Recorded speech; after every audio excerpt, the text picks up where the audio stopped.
I'd like to welcome everybody to the meeting of the Harwich Conservation Commission for January 6, 2021.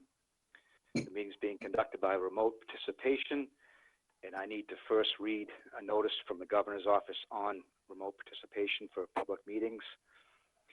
Pursuant to Governor Baker's March 12, 2020 order suspending certain provisions of the Open Meeting Law, Mass General Law, Chapter 30A, Section 18, and the Governor's March 15, 2020 order imposing strict limitation on the number of people that may gather in one place. This meeting of the Town of Harwich Conservation Commission on January 6, 2021 at 6:30 p.m. will be conducted via remote participation.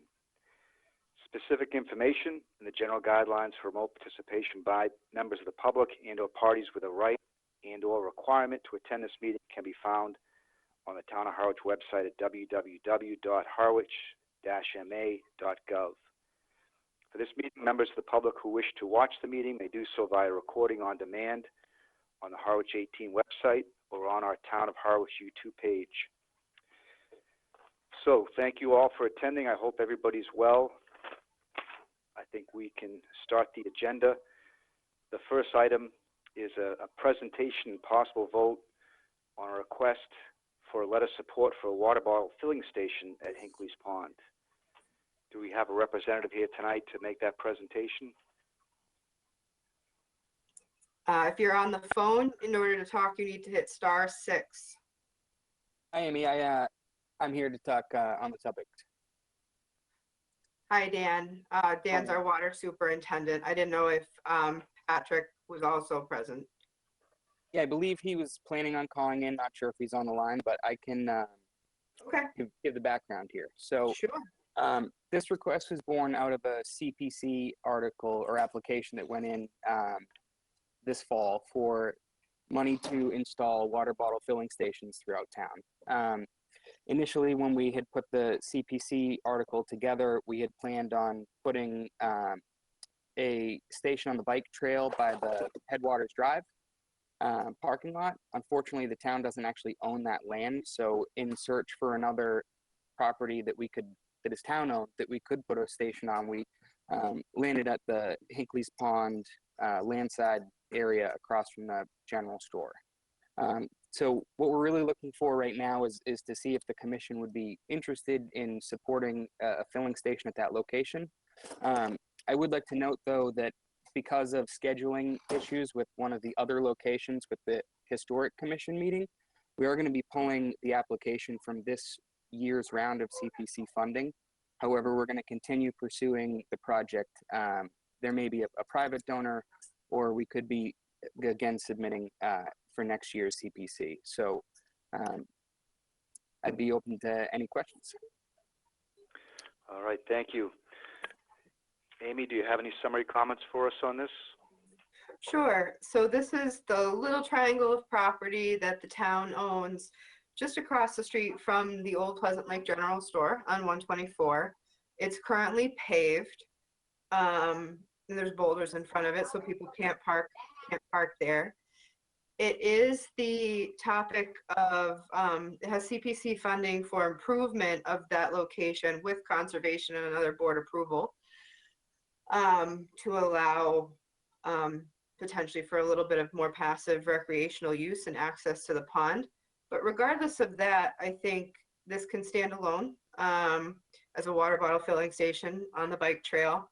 Again, it's an existing paved area. It is all within the 100-foot buffer zone to the top of Inland Bank or bordering vegetated wetland that is next to Hinckley Pond, but it's in all paved area.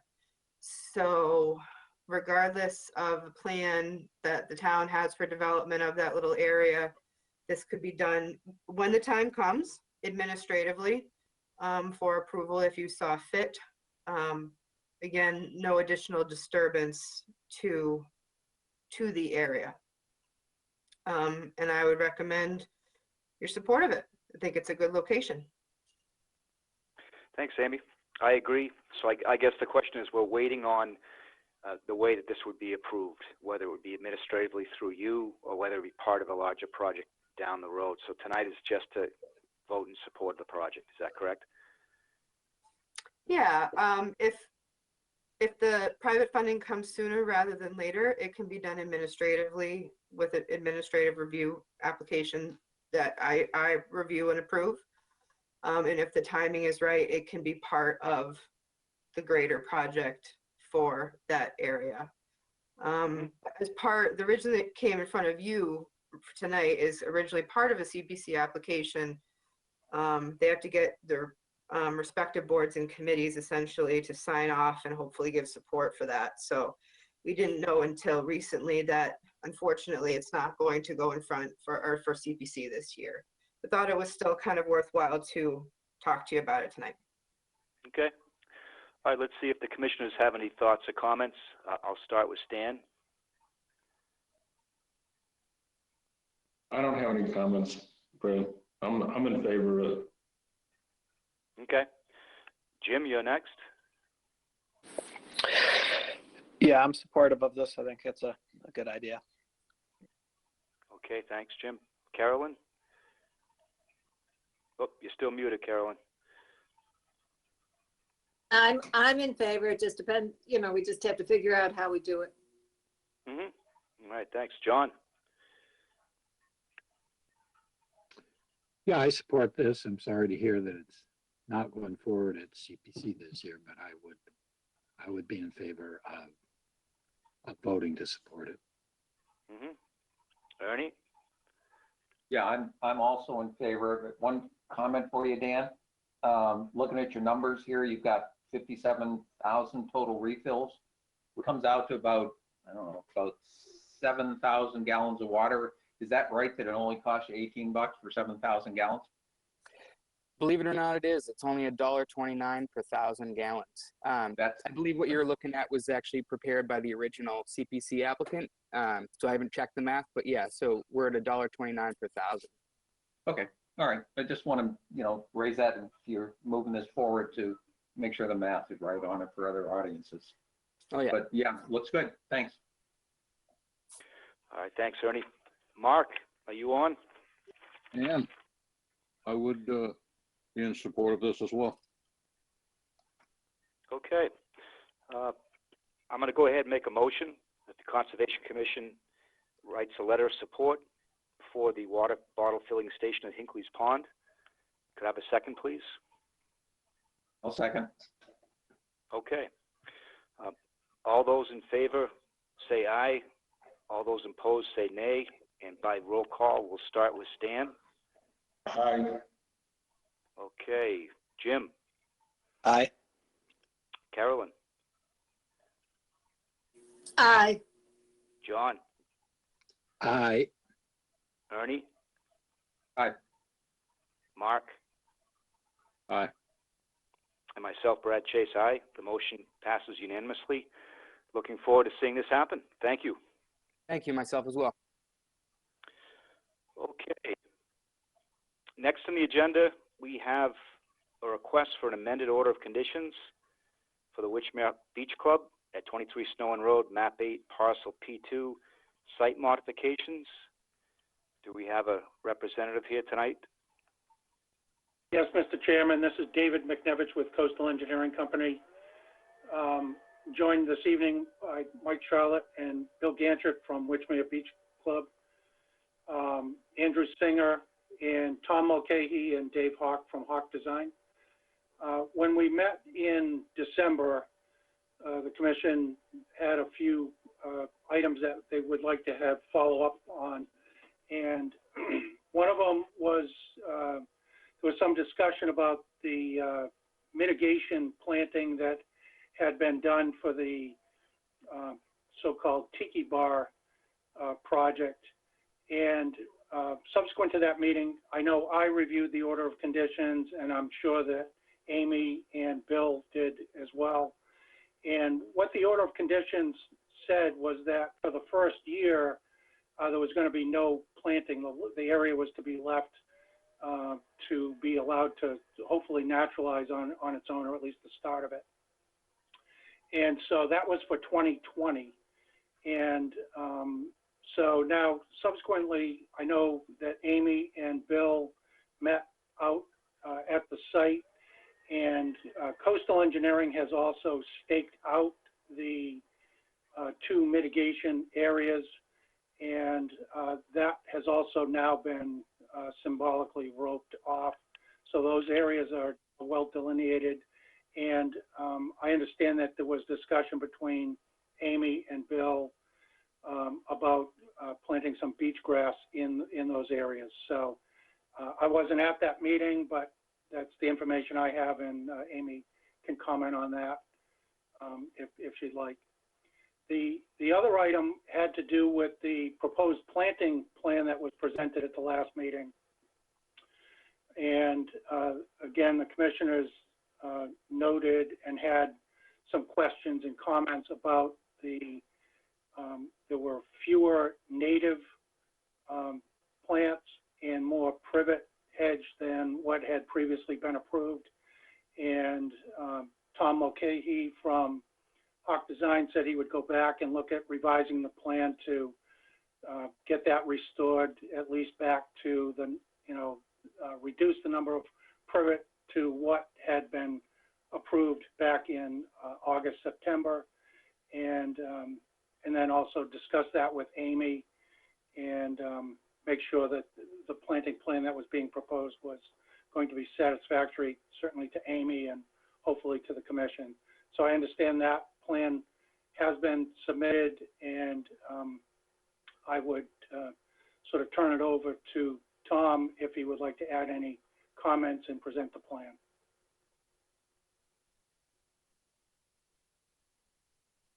Hello. So yeah, from the last meeting, what happened was we brought the privet back down to the original count of 380. So the new plan reflects the previously approved privet count. And from that plan, we also added more natives. So we eliminated non-natives, and there are more native plantings on this new plan than was previously approved.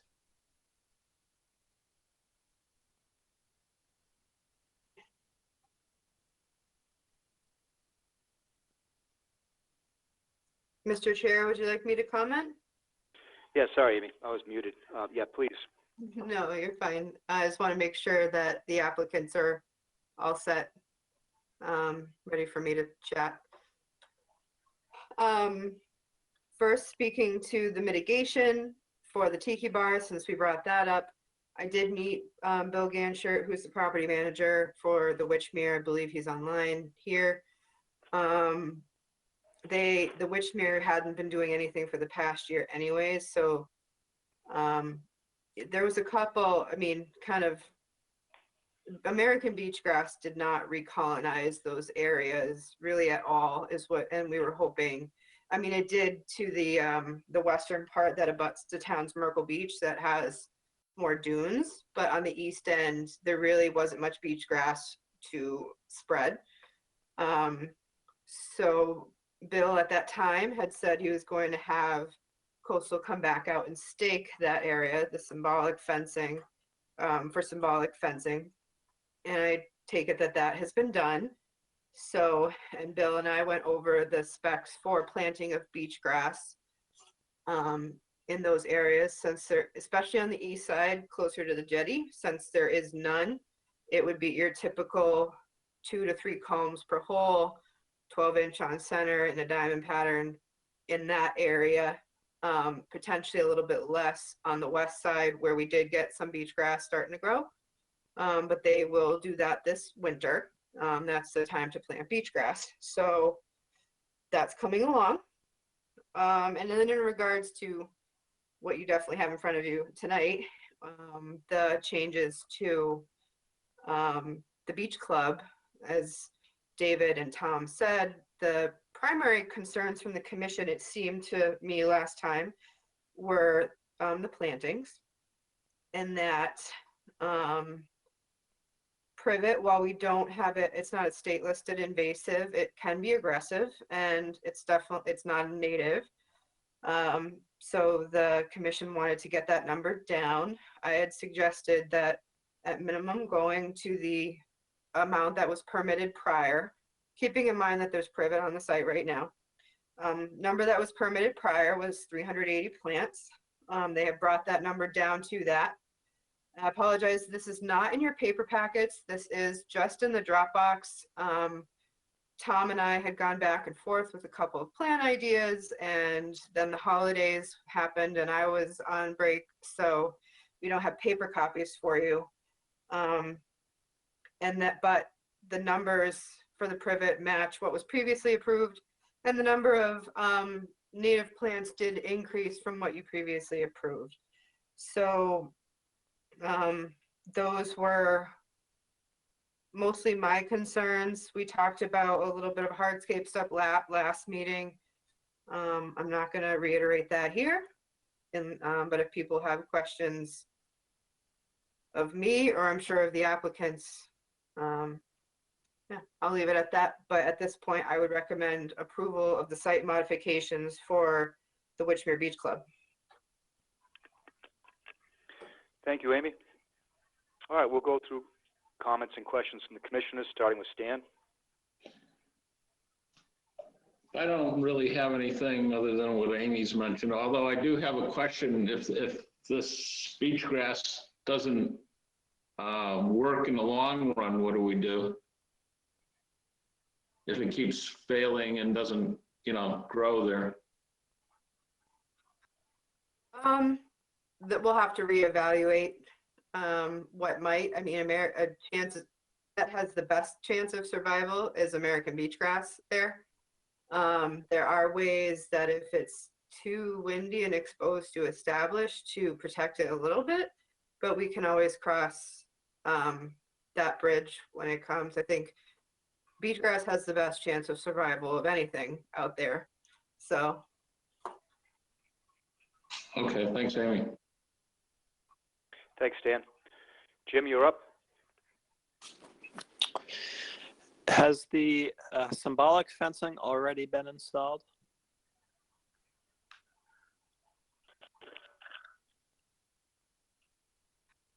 I can't answer that, Jim. I don't know if Bill Ganshirt's on. I was there and walked the site with Bill, and they were going to have Coastal go back out and stake it. Bill, are you on the line? If you are, it's *6 to talk. This is Dave, Amy. Coastal Engineering did stake the 2 areas last week, and Bill, I talked to Bill today, and he has since roped off the area with those stakes. So yes, those areas are delineated and symbolically fenced. Thank you, David. I'll check those in the next day or so. Okay, and is there a timeline for planting the beach grass? I had mentioned to Bill that February or early March would probably be ideal before it got warm, so the could be in before growth. Okay, well, given that it wasn't really followed through with for the past year, to me it would be nice to put a firm date on the beach grass. I understand maybe the grass wasn't required to be planted, but it was required to be symbolically fenced right away last year.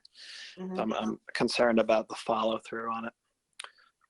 But that's my comment. Thanks, Jim. All right, we can discuss a condition in a minute. Carolyn, any comments? I've abstained all the way through on Witchmere. Mm-hmm. John? Yeah,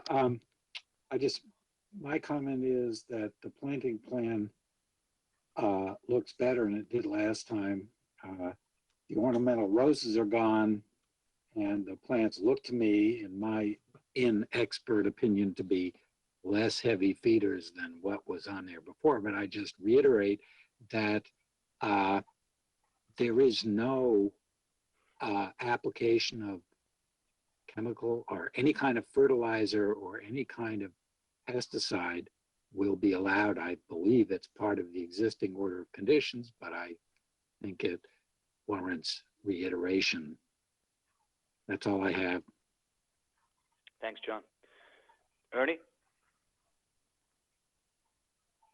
Yeah, this looks fine to me. I didn't have any real comments on it. The only question I had was at the last couple of meetings, we always asked whether or not this is the comprehensive plan that you're submitting, or if there's going to be alterations to it going forward that you can envision. Are we done at this point?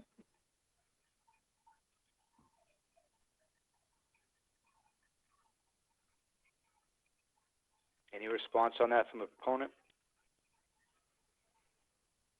This is Andrew Singer.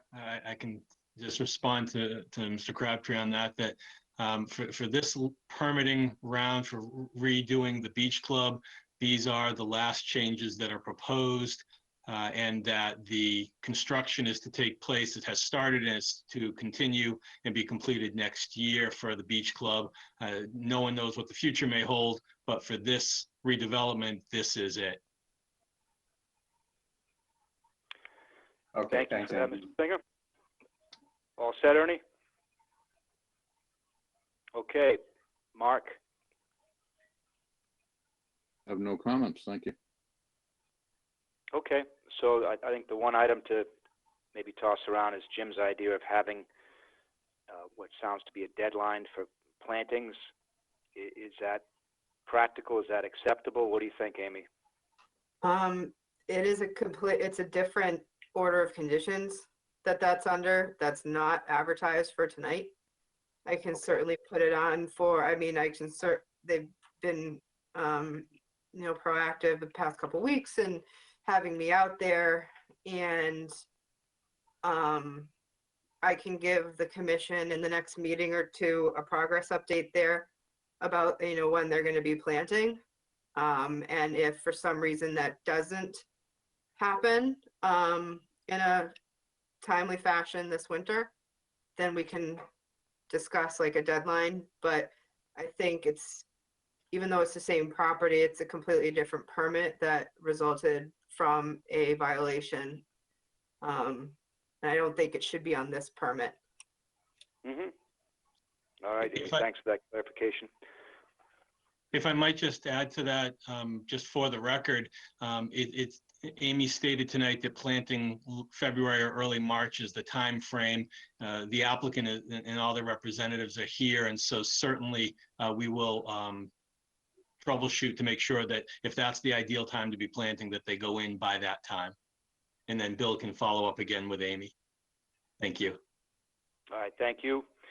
And good to have that discussion too. I think it's a pretty important topic, and I appreciate Jim bringing it up. Any comments from members of the audience? All right, seeing that, would one of the commissioners like to make a motion?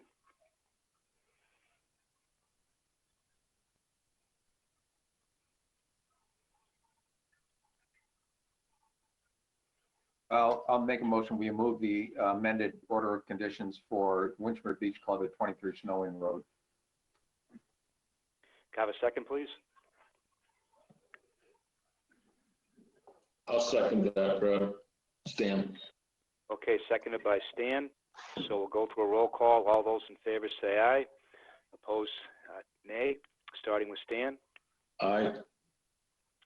Jim. Aye. Carolyn. I abstain. Okay, John. Aye. Ernie. Aye. Aye. Mark. Aye. And myself, Brad Chase, aye. So the motion passes with 6 approvals and 1 abstention. So thank you all. Thank you very much. Okay, moving on. We have a notice of intent for 31 Shore Road, map 2, parcel B1-7. It's a proposed installation of a boulder revetment to prevent erosion at the toe of a coastal bank. Do we have a representative here tonight?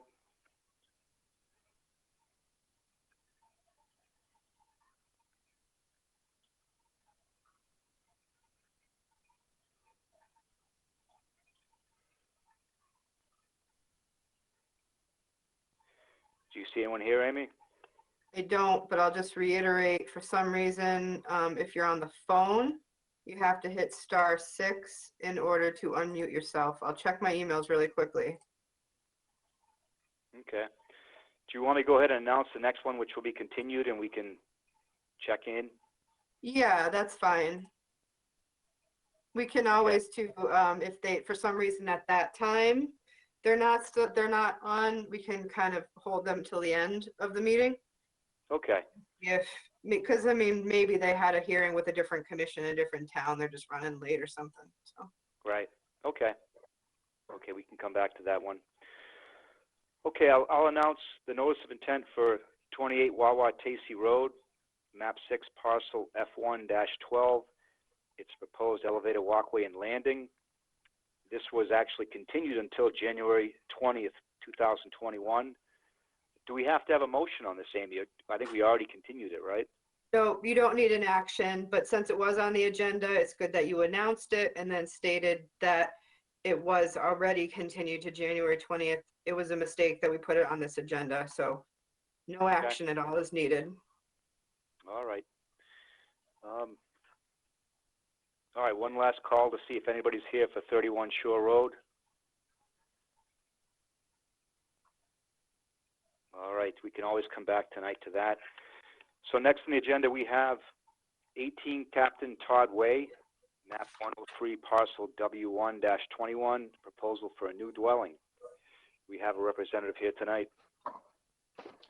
Good afternoon, Chair. This is John O'Reilly, representing the Allens tonight.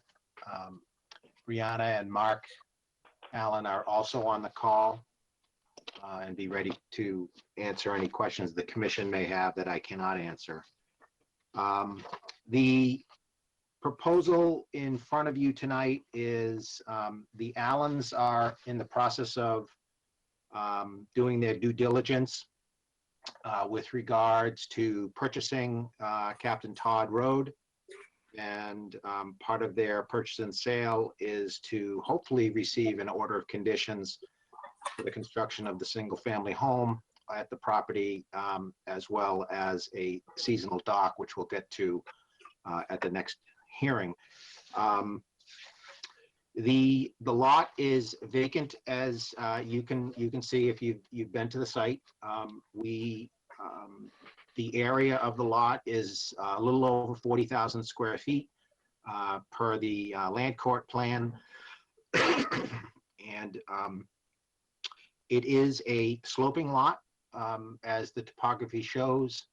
And as far as wetland resources, we have identified a BVW along the pond's shore, as well as an extended BVW, if you will, that comes into the lot that surrounds a low area, depressed area that certainly has the characteristics and qualities of a vegetated wetland. So we have flagged the edge of wetland and located it, and it's shown on the plan that you folks are looking at.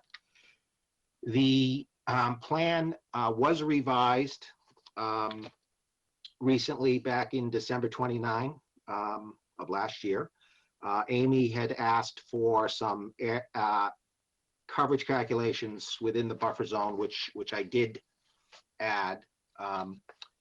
So you should be looking at a plan that's revised 12/29/2020. What the Allens have done is they've touched base with a project architect who has laid out a building footprint and began the design of the proposed single-family home. Single-family home will consist of 4 bedrooms, an attached garage, a sunroom on the back, as well as a deck on the back. The topography of the lot is such that we are taking advantage of it to provide a walkout basement on the pond side of the building. So we're trying to keep the grading on the pond side of the building as minimal as possible. We position the house so we do not have any structure within your 60-foot setback from the BVW. And we're certainly not proposing any alteration within the 50-foot buffer to the BVW. The areas involved of coverage is, as I said, the entire land area within the 100-foot buffer zone for the parcel is just shy of 26,000 square feet. And we are looking at building a garage, a house and garage that will have 2,600 square feet of footprint within the buffer zone. The sunroom is 228 feet and the deck being 528 feet for a total disturbance, or total hardscape, if you will, of 3,361 square feet, which amounts to 13% of the 50 to 100-foot buffer zone. Represents 13% of the entire buffer zone on the lot. We have proposed on the plan a pretty aggressive planting plan, wherein we're trying to restore as much of the native vegetation on the pond side of the house as we can. We've proposed a mixture of sweet pepper bush, high bush blueberry, mountain laurel, and one other, inkberry, which should all do very well in this location, and certainly will provide an important habitat to the wildlife. The roof runoff will be handled through a series of gutters and downspouts and dry wells or stone trenches under the drip lines. The sewage system is located well outside the 100-foot buffer zone from the BVW and is fully compliant with Title V and Town of Harwich's local sanitary regulations. I'd be happy to answer any questions. And again, the Allens are on the call and would be happy to answer any questions that I cannot. All right, thank you. Amy, Thank do you you. have a summary for us tonight? Sure. I guess I'll start by actually alluding to something that's on later on our agenda, which is a certificate of compliance request for this property. There was a home approved on this lot in, I believe, the early 2000s, and but that never got developed. And since then, since 2002, our regulations and bylaws have changed.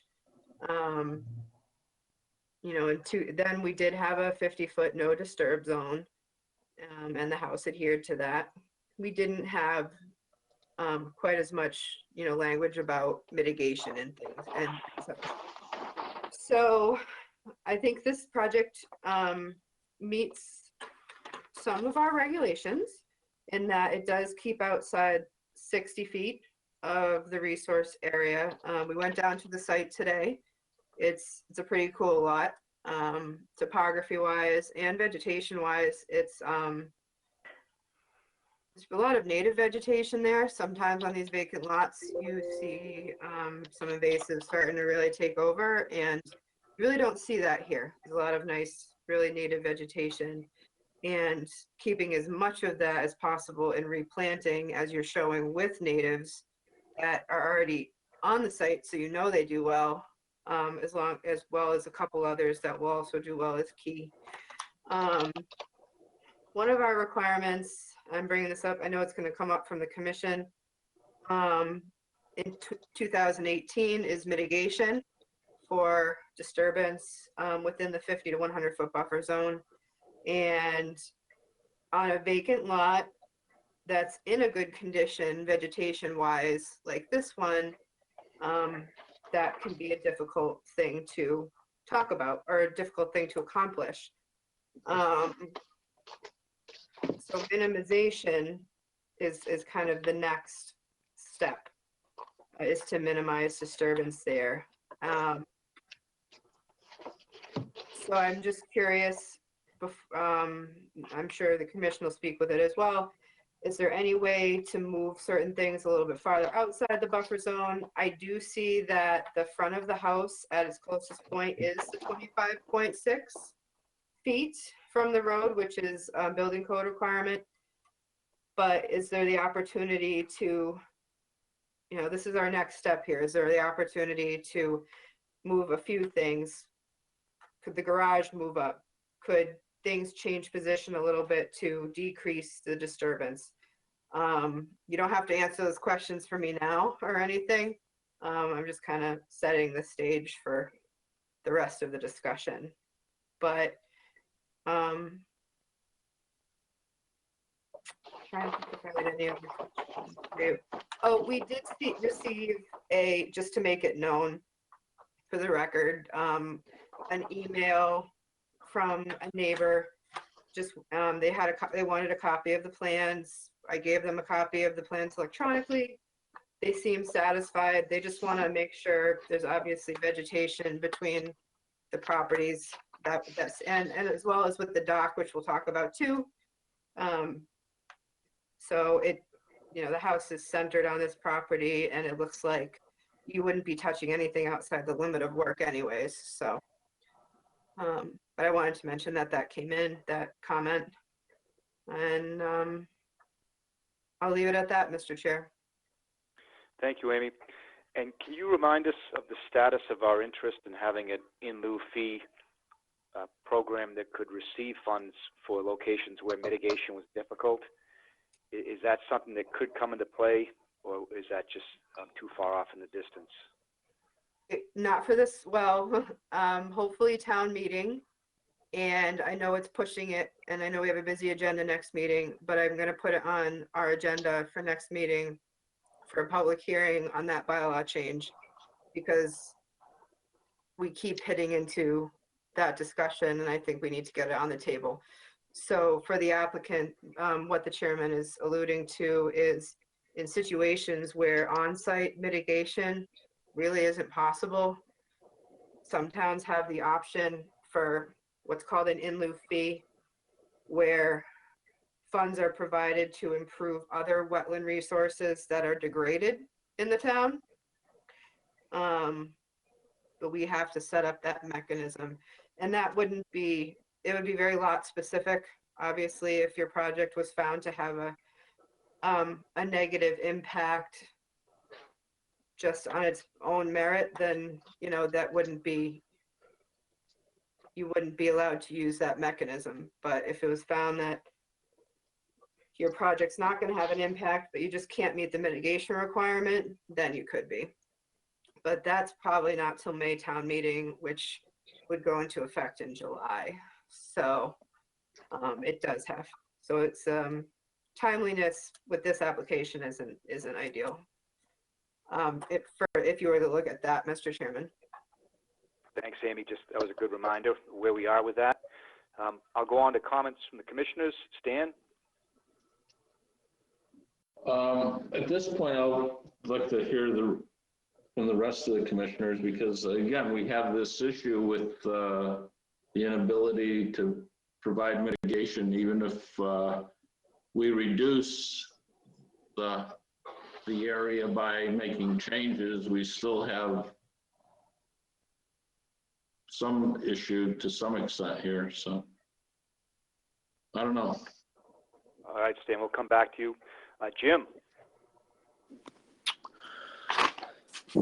So yeah, it's another one of these natural lots where it's impossible to do any mitigation on site.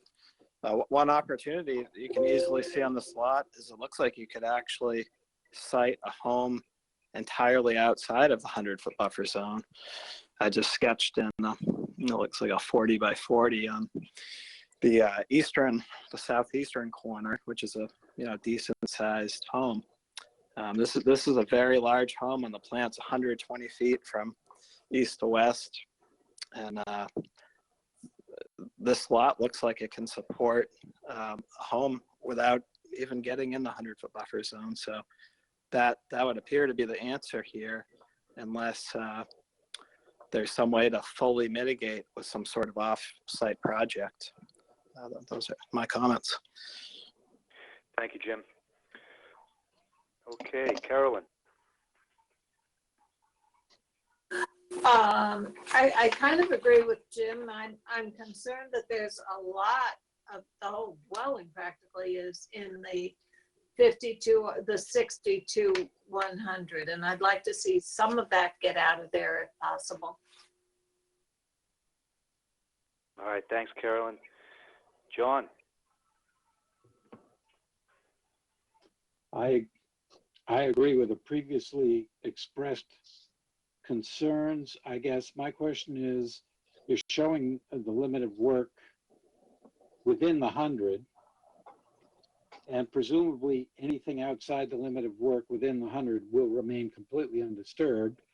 But I'm also wondering about what's happening outside of the 100, which perhaps is not our jurisdiction. On the other hand, if we were to permit this, I would be very concerned about what's happening to the rest of the lot. And it doesn't indicate, there's nothing on the plan that indicates what would be done with that after the house is developed. And I'd like to hear more about that. That's all I have to say at the moment. Thank you. Okay. Mr. O'Reilly, do you want to respond to that specific comment? With regards to Mr. Ketchum's limit of work, we can, the intention is that the limit of disturbance would be the extent of the grading as well as the installation of the septic system. And we can certainly extend the limit of work lines to clearly represent what is to be disturbed under this permit and what is not to be disturbed. So we can certainly address that. It's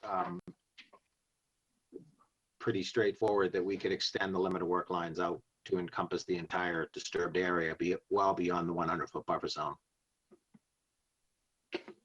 All right, thank you. May I respond, Mr. Chair? Because Yes. That didn't really answer my question. I'm not as much asking for you to define the limit of work. It's clear from the plan that there's going to be a fair amount of disturbance because there's going to be a lot of grading going on. There's a septic system going on. I'm asking what the development plans for the lot outside of the 100 buffer are. Is that going to be lawn? Are you going to replant it with natives? What is the plan there? It's not indicated at all on here. I'm sorry, Mr. Ketchum, I misunderstood your comment. We can certainly address that question with how it's going to be finished. I certainly was concentrating on the 100-foot buffer zone for plantings for this project, but we can certainly address how it's going to be finished for the rest of the project, landscape-wise or finish-wise.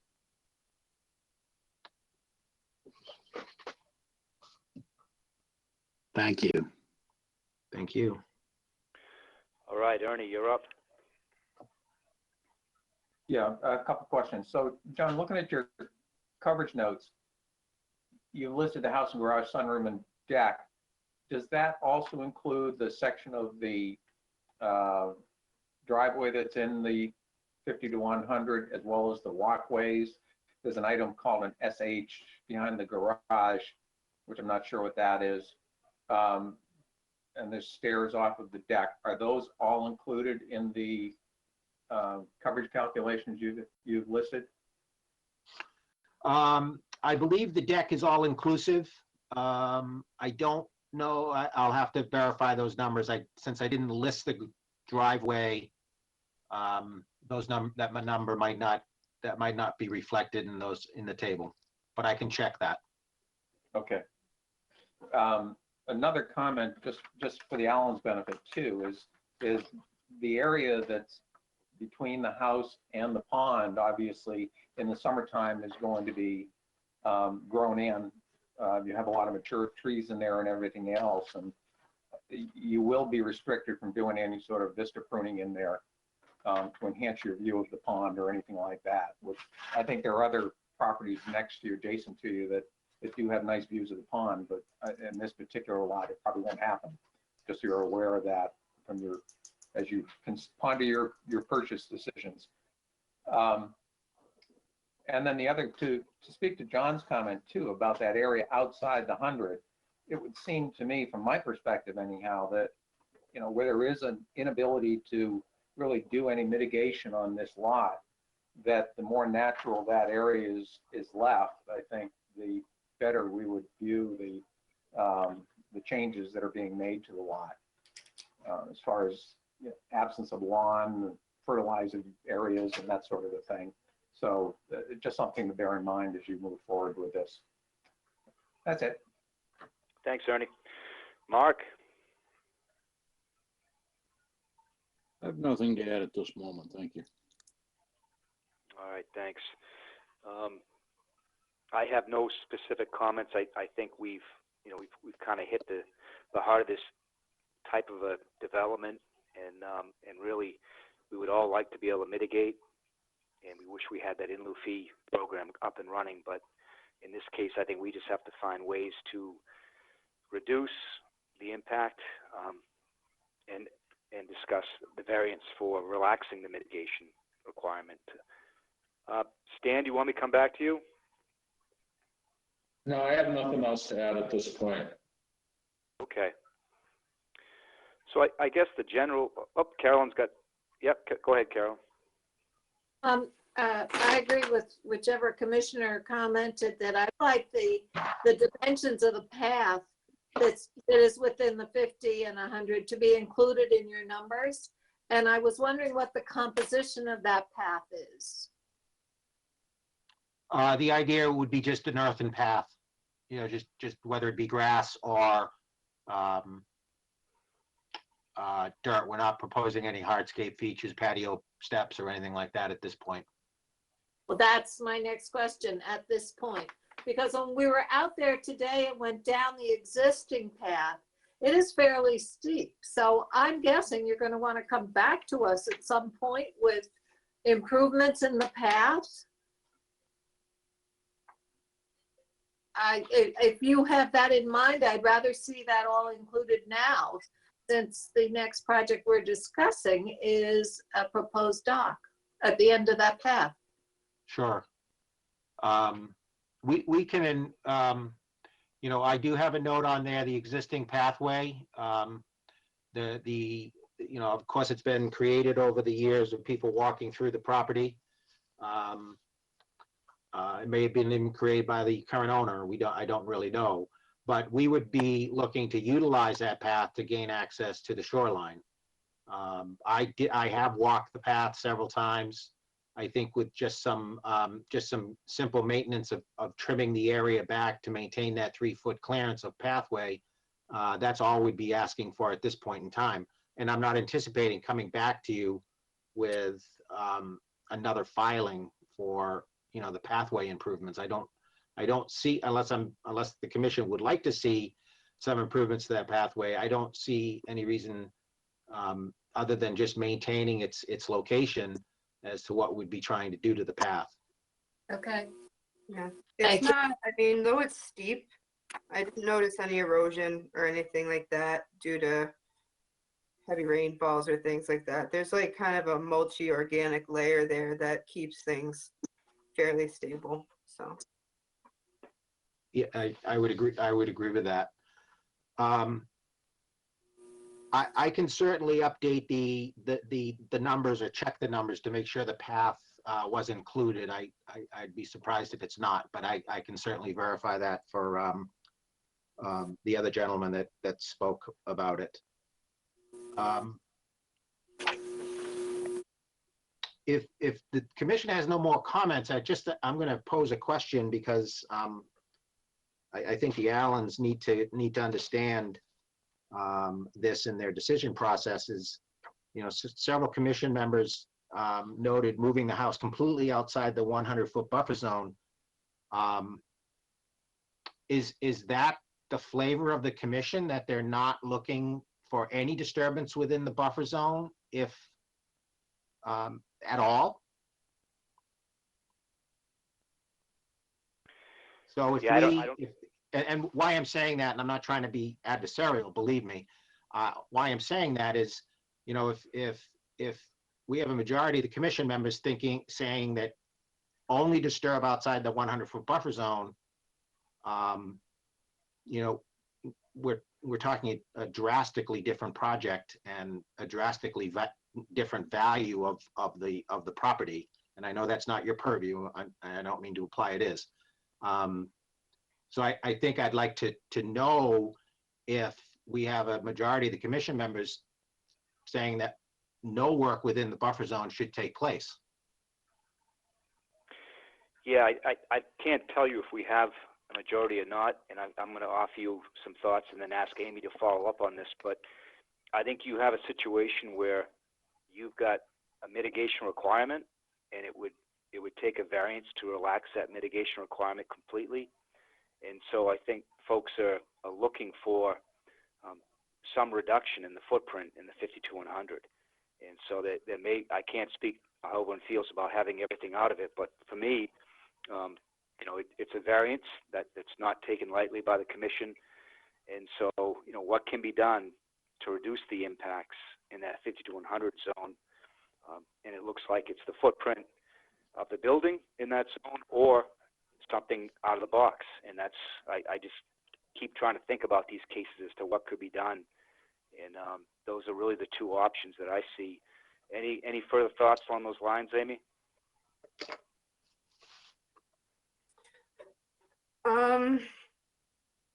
Yes, but I'm trying to put them together in my mind. Part of it is not our purview, but it is mine as a town employee, about whether, you know, this lot has been taxed and paid taxes as a buildable lot for all these years, and at what level of buildability, if you will. And I guess our regulations don't state that all structure, any building has to be outside the 100-foot buffer, but it does say you have to mitigate. So I think a compromise there, and this is just me speaking, the compromise there is minimizing, see if we can work some things around, and going from there. And again, I'm happy to look at plans with you as well to see how that can be accomplished. But sorry that that's not No, I clear appreciate. answer. I'm sorry, I didn't mean to interrupt. I appreciate, Amy, your comments, and I appreciate the chair's comments. But obviously, the commission is asking us to reevaluate the footprint, size, and location. I just want to make sure before the Allens make that effort, and this does not come as a surprise to us, that this is the kind of comments we're hearing. I just don't, I had to ask the question I asked, just so we don't have to go through all sorts of remunerations on this site if we're still going to meet resistance that if we have any disturbance within the buffer zone. That's all I was trying to get about.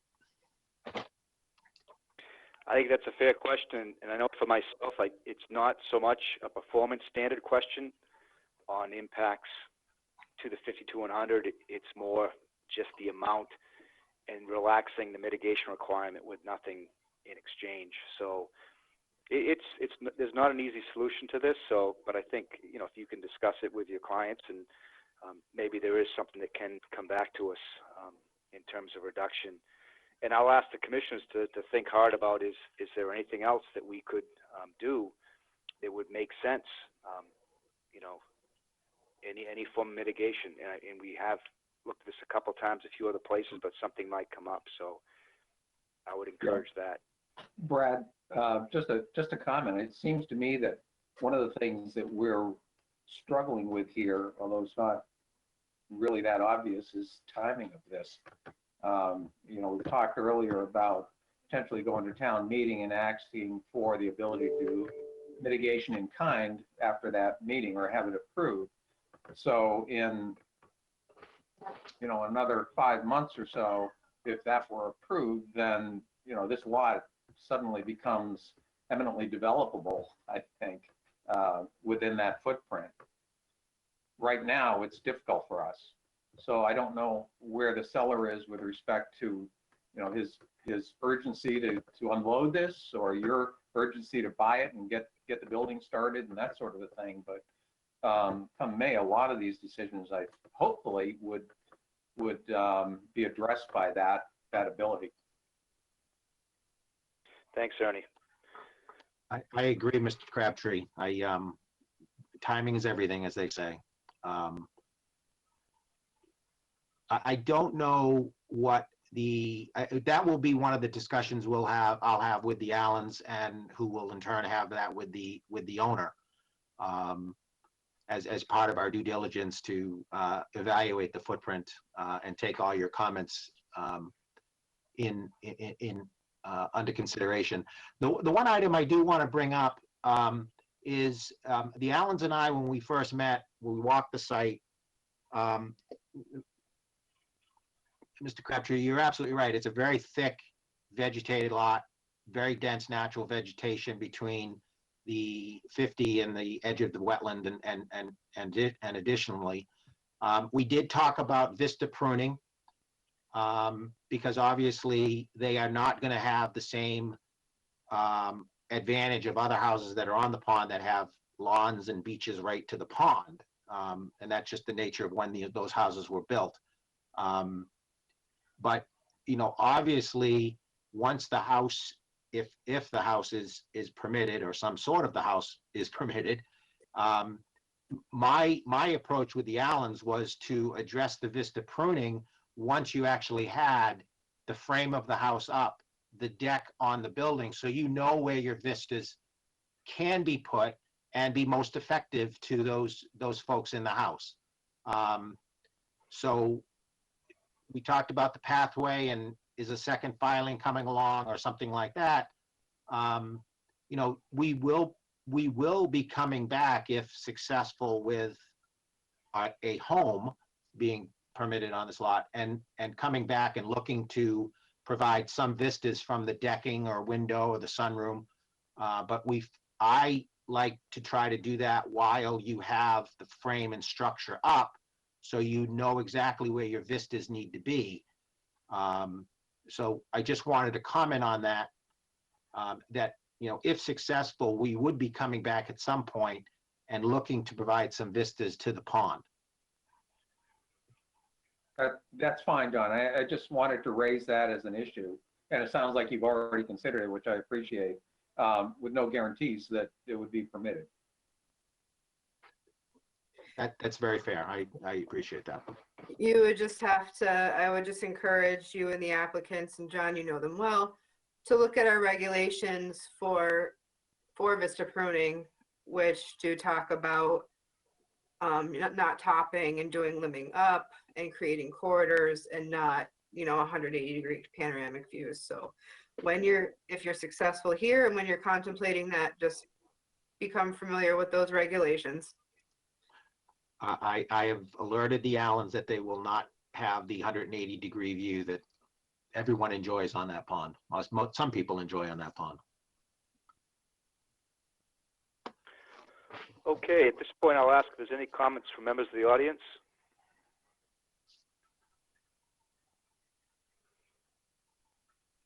Okay, seeing none, any additional comments from commissioners?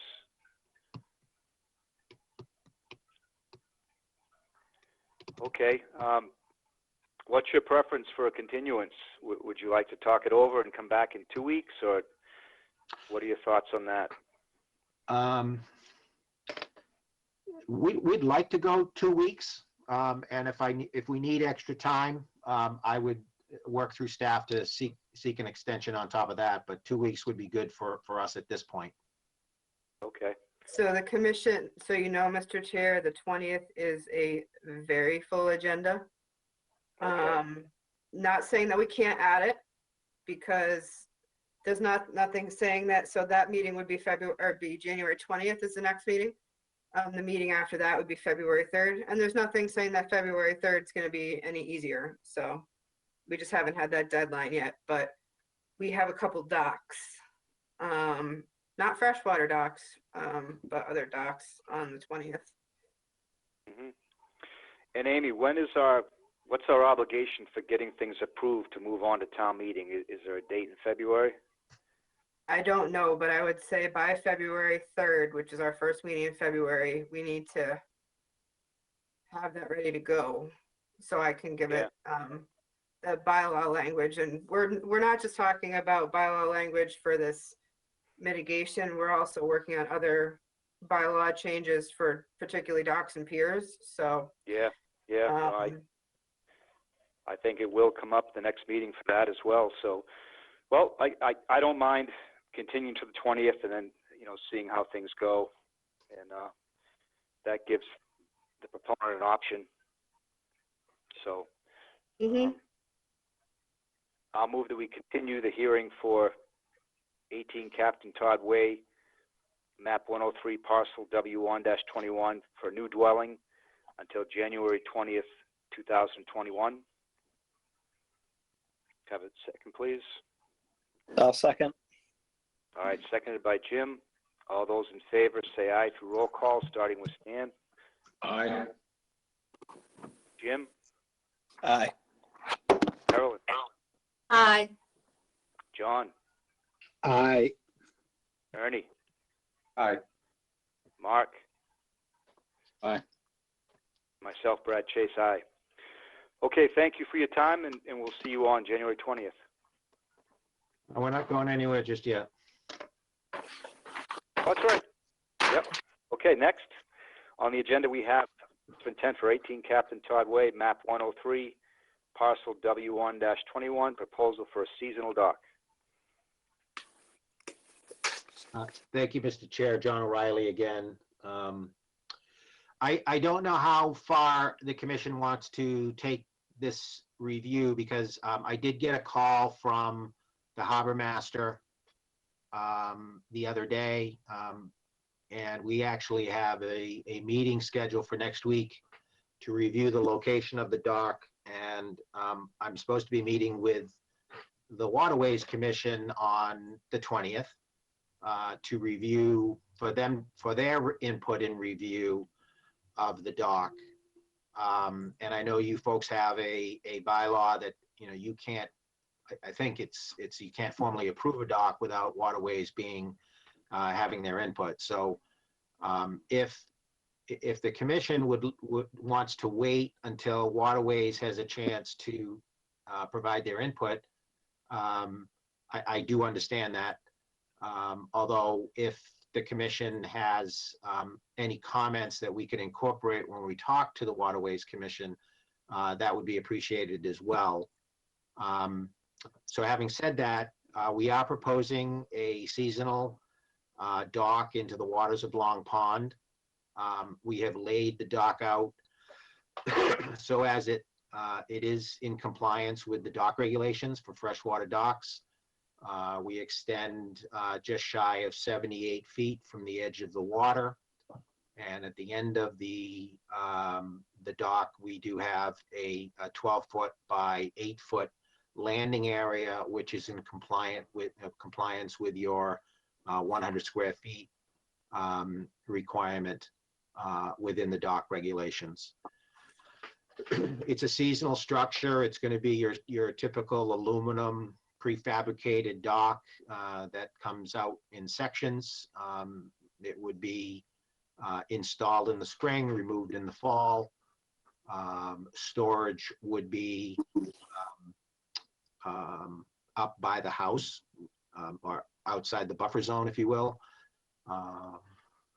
So I'd be happy to answer any questions, but I did want to address the issue that we have not been formally in front of the Waterways Committee yet.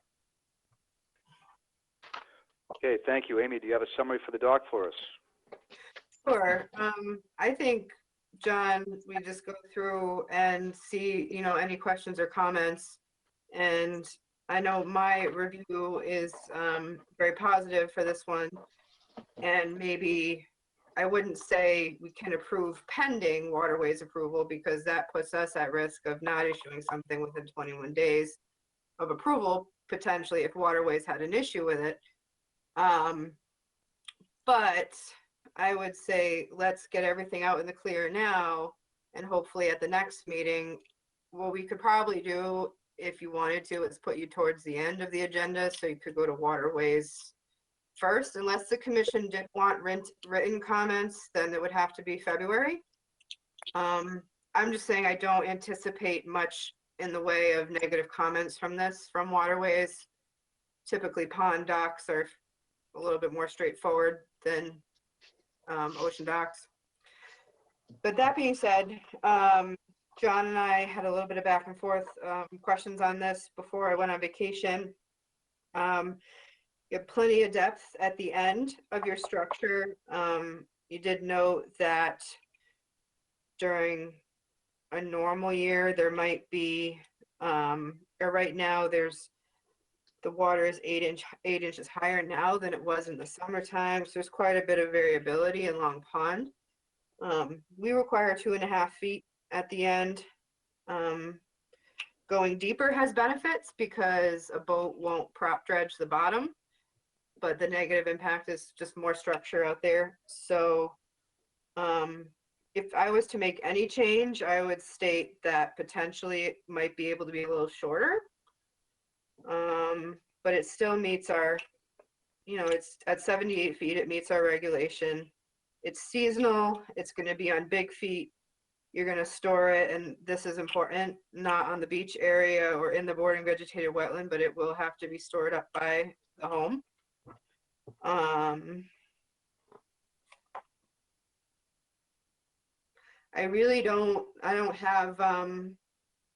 don't foresee it being an issue with waterways, but I don't have any questions, and I look pretty favorably upon this proposal. All right, thank you, Amy. All right, let's start with comments from the commissioners. Stan, you're up. Yeah, I don't have any comments other than I'm just thinking about that lot and how you're gonna get that dock up by the house. But that's, just an issue. I mean, you mentioned you were gonna store it up there out of the buffer, so. That's all. Thanks, Dan. Jim? I don't have any comments on the dock. All right, thanks. Carolyn? No, as long as it meets all our other requirements on space and width and all that stuff, it's fine. John? No comments. Okay. Ernie? No, I'm good. This looks good, thanks. All right, and Mark? I agree with what you had to say regarding the dock.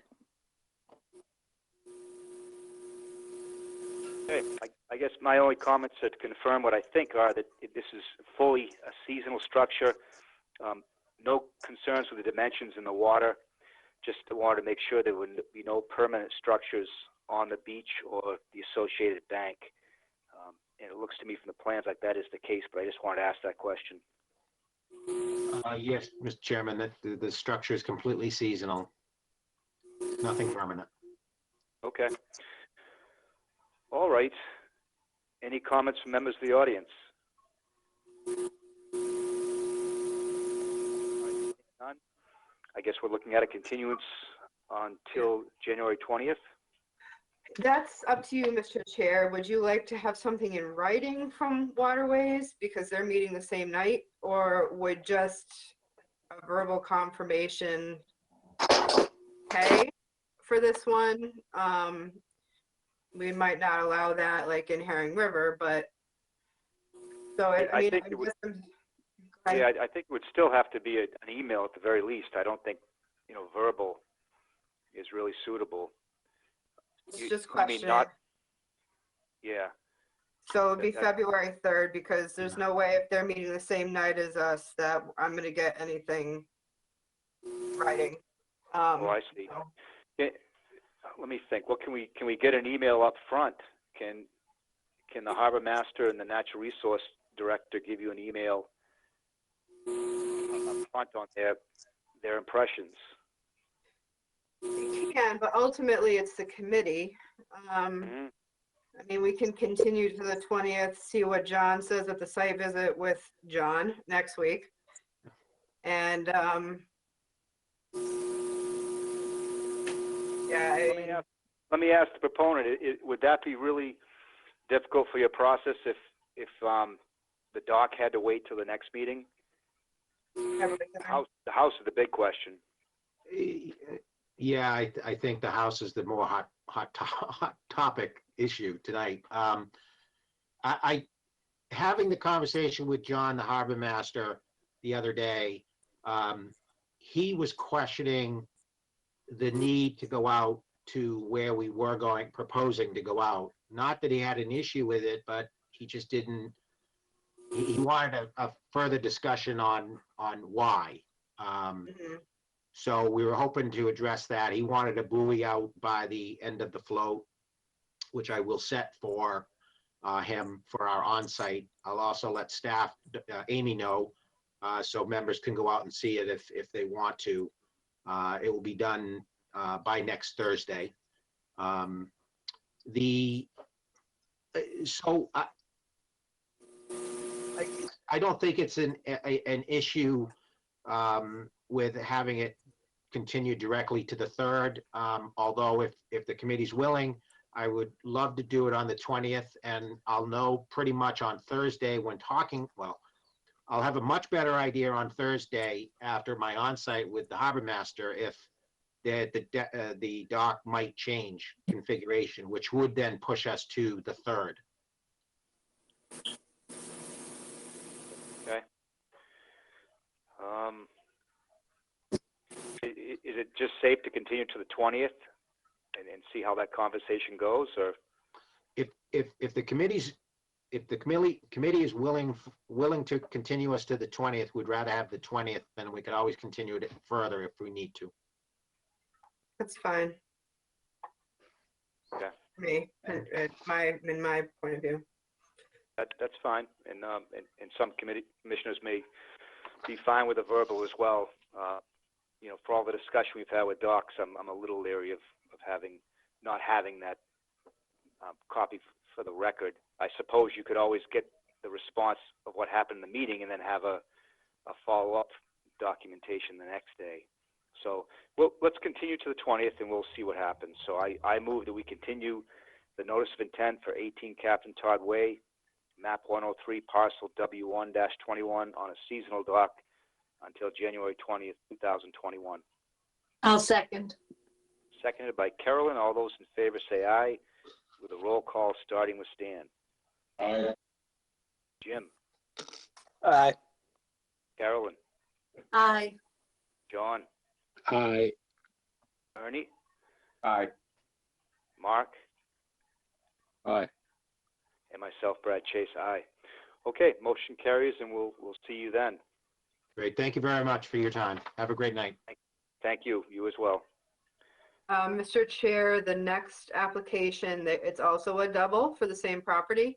They've asked that you do the bank stabilization work one first, if you don't mind. Okay.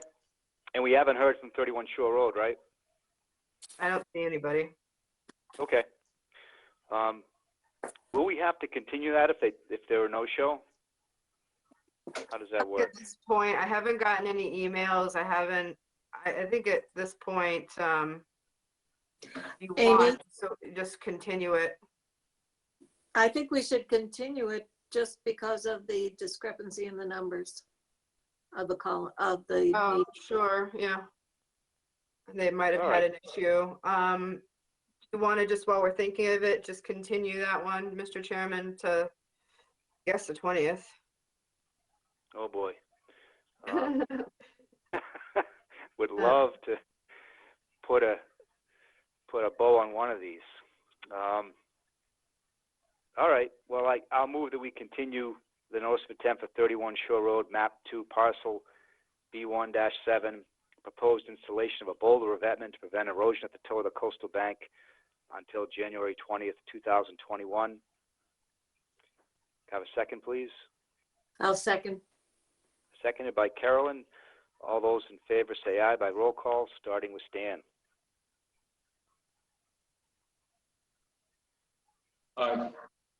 Jim, Aye. Carolyn, Aye. John, Aye. Ernie, Aye. Mark, Aye. and myself, Brad Chase, aye. Okay, next we have a notice of intent for 64 Snow Inn Road, Realty Trust, and 0 Snow Inn Road, map 15, parcel N8-B-0-R, a proposed vegetation management and bank stabilization. Do we have a representative here tonight for the project? Yeah, it's Don Monroe from Coastal Engineering. Thank you through the chair, Brad and Amy and the commissioners. At this stage, I just want to introduce who's here. The Evans, who are the owners of the property, are here. Seth Wilkinson from Wilkinson Ecological Design and probably Denise Bertuna are on the line. The attorney Glenn Wood is here. The shellfish expert Pam Newbert's here, and Nate Jones from my office, who's the design engineer, is here as well. I would like to turn it over to Wilkinson Ecological because they did the design work for the bank and shore front stabilization. Thank you. Thank you, Don. Through the chair, Seth Wilkinson on behalf of the applicants, Wilkinson Ecological Design. This is a bank restoration project. For anyone that's been able to see the site, you know that this sort of road shoulder and descent down to the harbor is heavily invaded, primarily with Asiatic bittersweet and porcelain berry vine. There's also some non-native Virgosa rose growing on the embankment. The Evans took possession of this property in the last year, and you know, have been great stewards. I think one of the first things they did was just reach out to conservation and check to find out, you know, could they cut back the, you know, keep the path open and sort of cut the vines off the benches and you know, just be able to access the water. And they've been very sensitive about that. And the conservation department's been very attentive as well. But long-term, they're looking to restore this to more of a native plant community. We also, as we evaluated the site, found there was a fair bit of instability, particularly in the, you know, just north of the existing outfall pipe, which we believe drains the road, Snow Inn Road. It's a relatively low energy environment. However, we are, you know, pretty close to a public road, and the Evans also, you know, want to preserve the integrity of this small portion of their property. So we felt, you know, just a modest 3-foot high fiber roll array would be appropriate in the most heavily eroded areas. In this location, the invasive species have just completely outcompeted everything else, and the ground layer is non-existent, and so there's really no significant root structures there to bind those soils together, and they're just crumbling and falling down. So the goal would be to sensitively and carefully hand remove all the invasive species, to treat them just using a cut and wipe herbicide application method. We would position some equipment in the flat area up on the road shoulder just to sort of winch and pull the heavy layer of vines off of the embankment to limit the amount of foot traffic and wear and tear on that embankment during the work. And you know, once the invasive species were removed, the area would be seeded, immediately stabilized with erosion control blankets, and then we would just install that small fiber roll array to help dampen and absorb wave energy and ensure that this area can restabilize with a native plant community. In addition to the seeding, we're also proposing a diverse mix of native species, both to be planted as herbaceous plugs with species like beech grass, little blue stem, and switchgrass, a custom blend of native seeds, as I mentioned, we've used in many other projects in the area, and then a shrub matrix of bayberry, black chokeberry, marsh elder and Virginia rose, which we feel are appropriate at this location. That's really the project, this aspect of the project. In a nutshell, I'd be more than happy to answer any questions that the commission may have. Thank you. Let's start with a summary from Amy on the project. Not too many questions, really just my take on it from a regulatory point of view. Currently the site really has no good native species on it. It's all invasive if you look on it. I think their methodology of a cut and wipe method and staging equipment at the top and winching it up is a good method. It's a very steep slope. Doing it the way they're doing it is going to create the least amount of disturbance and damage to that steep slope. These plant species that they have picked out are appropriate for this site. I like the mix of the shrubs and the grasses. The grasses will do a really good job of holding those soils. I don't know, Seth, if you mentioned this, but the toe is stabilized with fiber rolls. And I think in this application that is appropriate here. You don't have a lot of wave action. It's a bank. I just hesitate on an annual nourishment. We don't have an erosion rate here. It's not a heavily eroding bank. And I just would get concerned that, we're talking about, we'll talk about it next with the dock, the marsh pillows. Marshes, while they need some sand inundation, they don't like a ton of it at one time. And also you are proposing to dredge. But that, I just think maybe instead of annual nourishment, you set up a benchmark or a trigger point for the nourishment. I'm going to be recommending at least a 3-year monitoring plan anyways. 2 times in 1 year, or the first year and once in years 2 and 3 for the vegetation. And that also the roles could be looked at those times as well. I just think a lot of times you like annual nourishment, but in this situation, being inside of a harbor near salt marsh, I just would hesitate. I would just want to, make sure you're not doing too much to keep those roles covered. So I would, I don't remember, it's part of the dock project for the marsh pillows, or is it part of this one? We were thinking that was most appropriate for the dock. Okay, just making sure. It would have a similar permitting track given its location, so that's the primary reason. It would have to go to Chapter 91. So. Of course. Okay.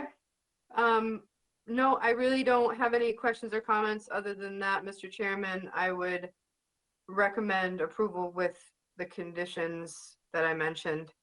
Oh, and I would be remiss to ask the applicant, regardless of how this goes forward tonight, we did notice, and I know you're the new owner of the property, there's quite a bit of debris and stuff at the base of the beach there that's kind of in the marsh, and we would just, I think the commission and myself would really like to see that taken care of. Thank you. All right, thanks, Amy. All right, let's go through comments and questions from the commissioners. Stan, you're up. Yeah, I don't have any questions, and I do agree with Amy that nourishment should be based on need rather than just say we're going to do it every year, whether you need it or not. So I agree with her on that. Thank you. Thanks, Dan. Jim? Yeah, I have a question as to the necessity of the fiber rolls, whether that could be accomplished with erosion control mat and plantings, or even if the fiber rolls were deemed necessary, whether they could be completely vegetated on top of them. It's such a low energy area and there's not really much erosion happening. If anyone could speak to that. I'd be happy to speak to that through the chair. Yes, please. I would also just comment that I actually agree completely with Amy regarding the trigger. I think that's most appropriate for this location.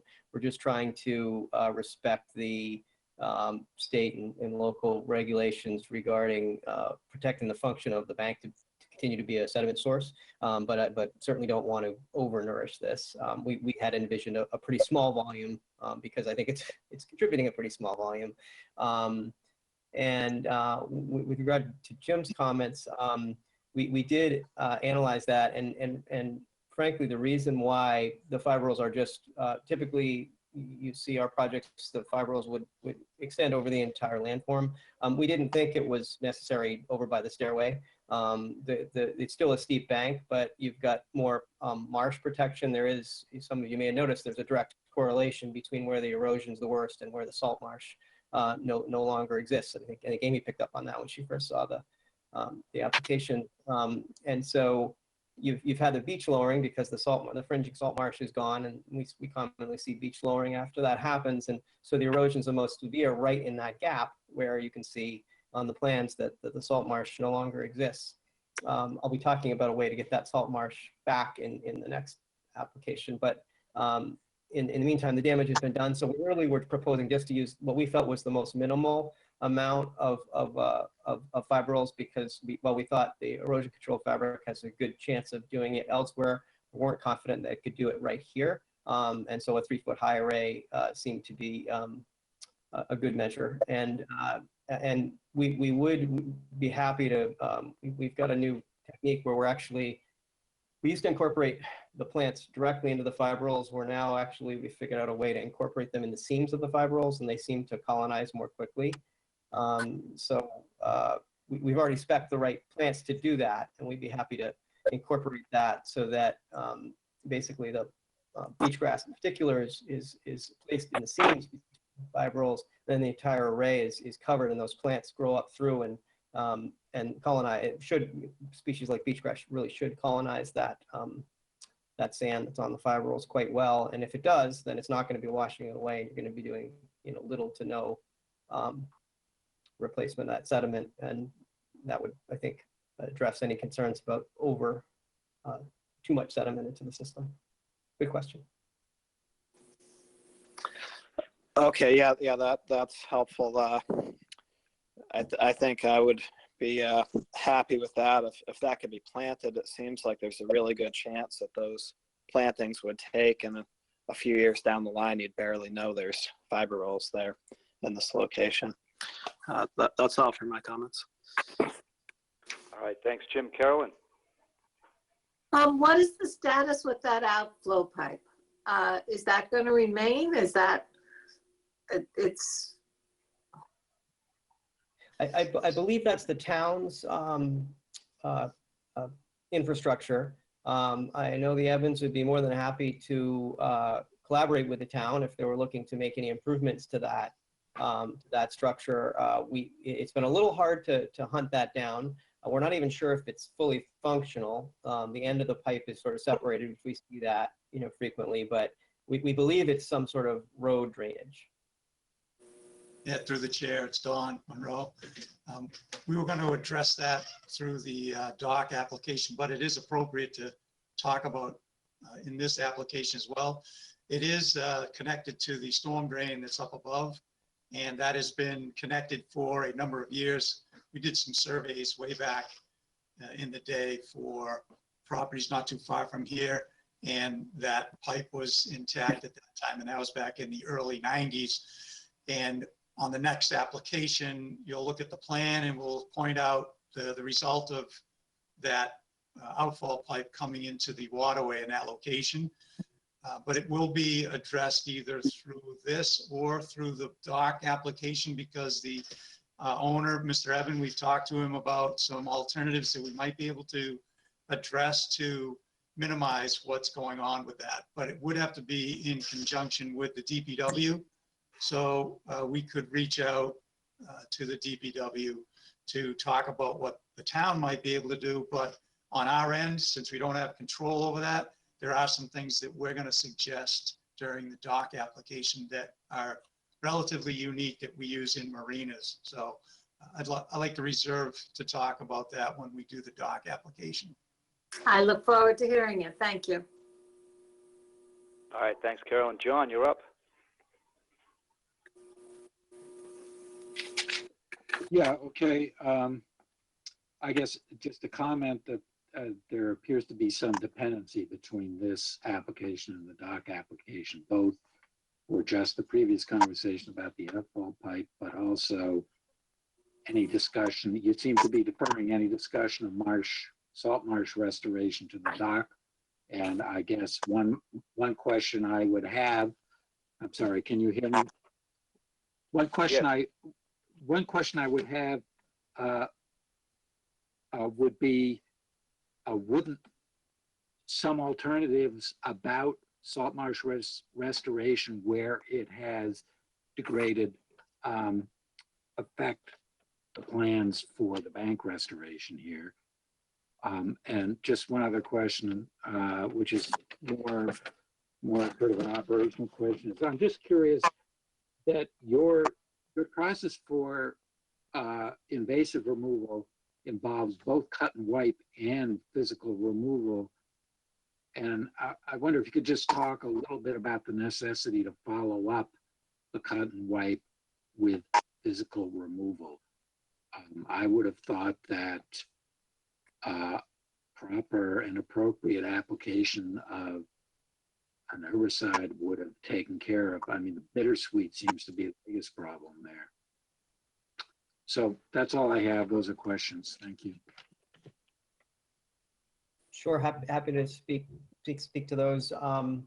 As far as I think, given the typically we use more of the mechanical approach on the flatter section, so as not to exacerbate the stability issues on the embankment. So this would primarily be a cut and treat. We do put accommodations in there for things like hand trimming after the initial application. Sometimes you never really know what the weed seed population is in the soil, in the seed bank in the soil. Sometimes you'll get a explosion of some garden variety weed, which may or may not be an invasive species, and it's important to just trim that down so they don't go to seed and exacerbate, so that the natives can get established. It's a form of adaptive management where we try to be ready. Every site responds a little bit differently, but we expect to be able to achieve a high level of control in a short period of time. We've pioneered a lot of these cut and wipe techniques, and so essentially the mechanical removal will be more in the flat areas up top, and then the cut and wipe would be primarily on the slope itself. If that answers your question on the invasive plant management, but it is meant to be used together as appropriate on the site conditions.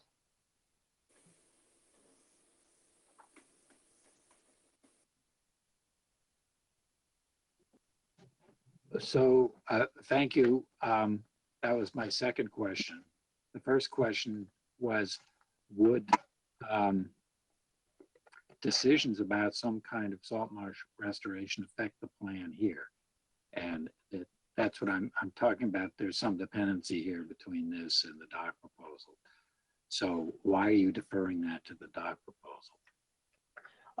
It's attached to the dock proposal primarily because they go through the same permitting process, because part of that would be below mean high water. Most of the marsh would be below the mean high water line. That would have to go through the Chapter 91 process, which is often a 12 to 18 month process. So we decided to couple those together. We've never had we've done a number of salt marsh restoration projects like this over the last 10 plus years. And we haven't had any issues with Chapter 91 or waterways or anything like that. It's generally seen as a very beneficial activity, but it's primarily coupled to the dock project because it's on that same permitting track. On the ecological front, I think the two will work together very well, just like natural systems do. When you have a marsh, as I mentioned, just a few moments ago, it's not a coincidence that the most erosion is worse where the salt marsh is gone. So the same goes when we restore the salt marsh. That will only improve the efficacy and long-term success of the restoration of the embankment, the stability of the embankment. With that said, it was actually designed without that component in place, so it was designed to be successful without the marsh. But certainly adding more ecological integrity there will only improve its chances of success over time. So you've hit on an important point that these things should be looked at comprehensively, and I think they are. The separation was primarily driven by the permitting tracks. Okay, thank you. All right, thanks, John. Ernie, you're up. No, I have no additional questions. Okay. Mark, you're up. Nothing further, thank you. Okay. All right. I think my comments have been covered by the previous commissioners. I think that the issues here are an opportunity to make improvements to the bank and to reduce the erosion, so that's positive. And you know, if there is an opportunity to do something with the outfall pipe, that could be one of the more significant restoration activities, I think, in the harbor in some time. So that's something that may not be part of this notice of intent, but it's something we should all keep in mind. Any comments from members of the audience? All right, seeing none. Amy, what is your suggested path here? Should we resolve one notice of intent prior to the other, or should we act on both at once? I would suggest we do them separately. It's the same project or same site, but really two distinctive projects. And that way, you know, if you approve this one for some reason, you know, the other one gets continued or whatnot, they can hopefully get started on some of the things this winter down there, potentially. So I'd recommend that you move on this one. Oh, and oh, sorry. I just wanted to state too, and we're going to talk about it at the other one, but we brought it up here. The drainage pipes. There's a couple of them on the road. So by no means is it the Evans's responsibility to take care of this, but if we can use you to help facilitate between the town and state agencies, because some of the runoff comes off of 28, I'd be more than happy to facilitate all of that. It's been a desire of mine since I started here to get those taken care of. So. All right, thanks, Amy. Do any commissioners have additional questions on this notice of intent? Mr. Chairman, I'm not a commissioner, but I just did want to make one comment relative to the DMF comments. Sure. If I could. I have no problem with them. I think they're reasonable, and I can summarize them for the commission if that's helpful. The first was just to protect the salt marsh from siltation around the construction project. Ensure the compatible fill is far enough away from the salt marsh is the second one, and to work in the uplands as much as practical to reduce equipment on the beach, which we're also doing. The first one was the one I wanted to comment on. Having siltation protection during construction is perfectly reasonable and recommended. However, given that we know this marsh goes completely underwater pretty frequently, if those are left in place too long, you really run the risk of that becoming storm-borne debris, you know, especially in the winter. So I would recommend that be qualified if you include that in the order of conditions, to say, you know, from the start of construction to the point where the erosion control blankets are installed and the, you know, fiber rolls are in place. As soon as that happens, the site will be very, very safe, and it will not, in my opinion, have any more risk than it does presently. It'll actually be less prone to erosion because there's really no herbaceous cover on it now. I've seen a lot of silt curtains go out to sea, and I'd like to avoid that if we can here. Okay, thank you.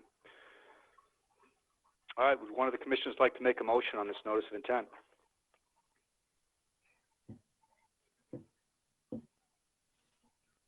I will make a motion to approve the notice of intent for proposed vegetation management and coastal bank stabilization at 0 Snow Inn Road, map 15, parcel N8B0R. Could I have a second, please? I'll second that. Okay, looks like Mark made a second. And all those in favor say aye, all those opposed say nay. We'll do a roll call starting with Stan. Aye. Jim? Aye. Carolyn? Aye. John? Aye. Ernie? Aye. Mark? Aye. And myself, Brad Chase, aye. So the motion carries unanimously. We've discussed conditions. Amy, do you think we've covered the bases adequately for conditions?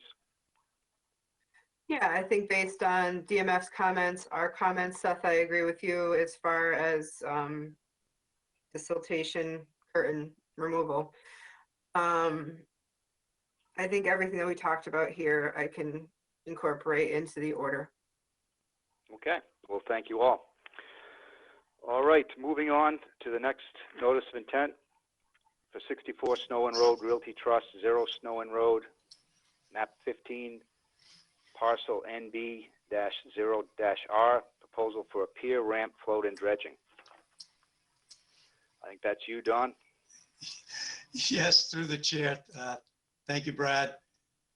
Yes, you've got the plans, I'm sure, in front of you. I'll just go through a quick project description. This area has silted in over time. Part of it is due to the outfall pipe that we've talked about. The application is for a dock that we've minimized in length, but we did go through a number of different variations, trying to accommodate the neighbors, the mooring that's out in the deep water, as well as the length requirements and height requirements that are in the town's regulations. First rendition of what we tried to do was, you'll see that there's a line called and labeled as the 80-foot line from the mean high water line. We tried to see if we could try to situate a float out in that location to make the depth as well as the distances from the neighboring docks, as well as the distance from the mooring.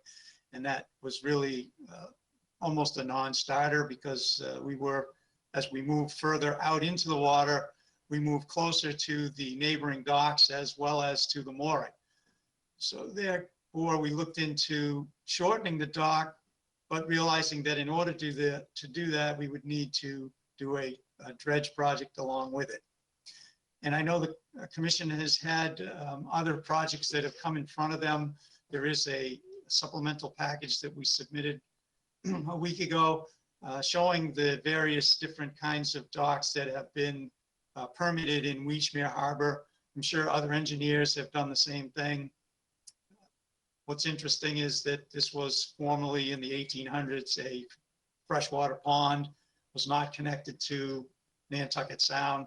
There was a permit and license issued to a person named Mr. Smalley back in the 1800s, and we included that license with our research in terms of other docks that have been permitted with dredge footprints.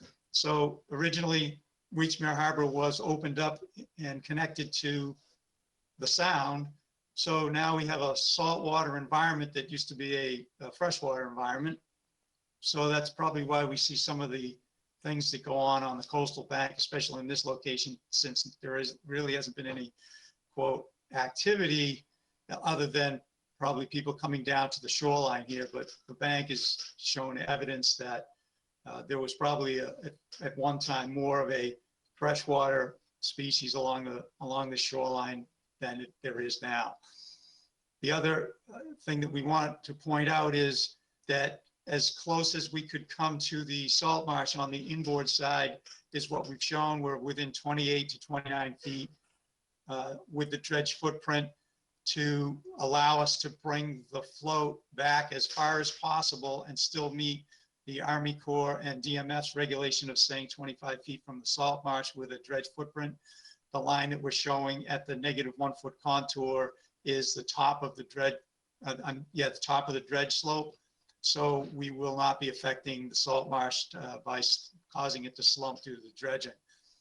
But what's interesting is we had an on-site meeting with the harbor master and the shellfish constable, and John Rendon looked at our layout and looked at the buoy markers at the end and made the comment that he didn't see any navigational issue, because what we've done is we've pulled the float back as far as possible into an area that's not navigable currently.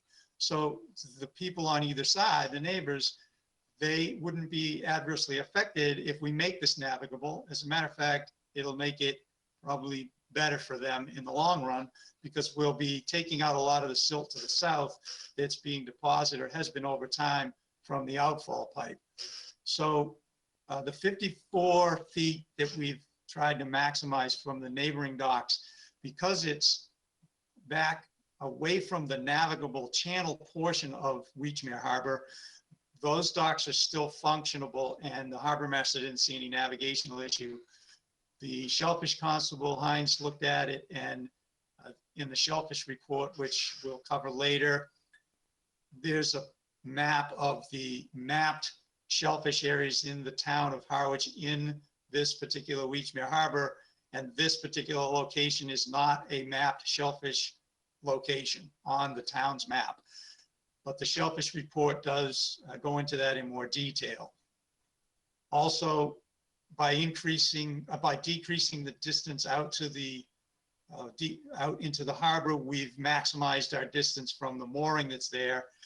And the Waterways Committee, in the email from the harbor master indicating that he didn't see any navigational issues being caused to the mooring nor the neighbor's docks, the Waterways Committee supported the project as well, highlighting that we do have to ask for a variance, and we've made a specific request in the documents that we submitted for that variance from the 65-foot distance from neighboring docks, which is clearly and merely a navigational issue as opposed to an ecological or environmental issue. We think that by pulling it back, we've addressed the navigational issue.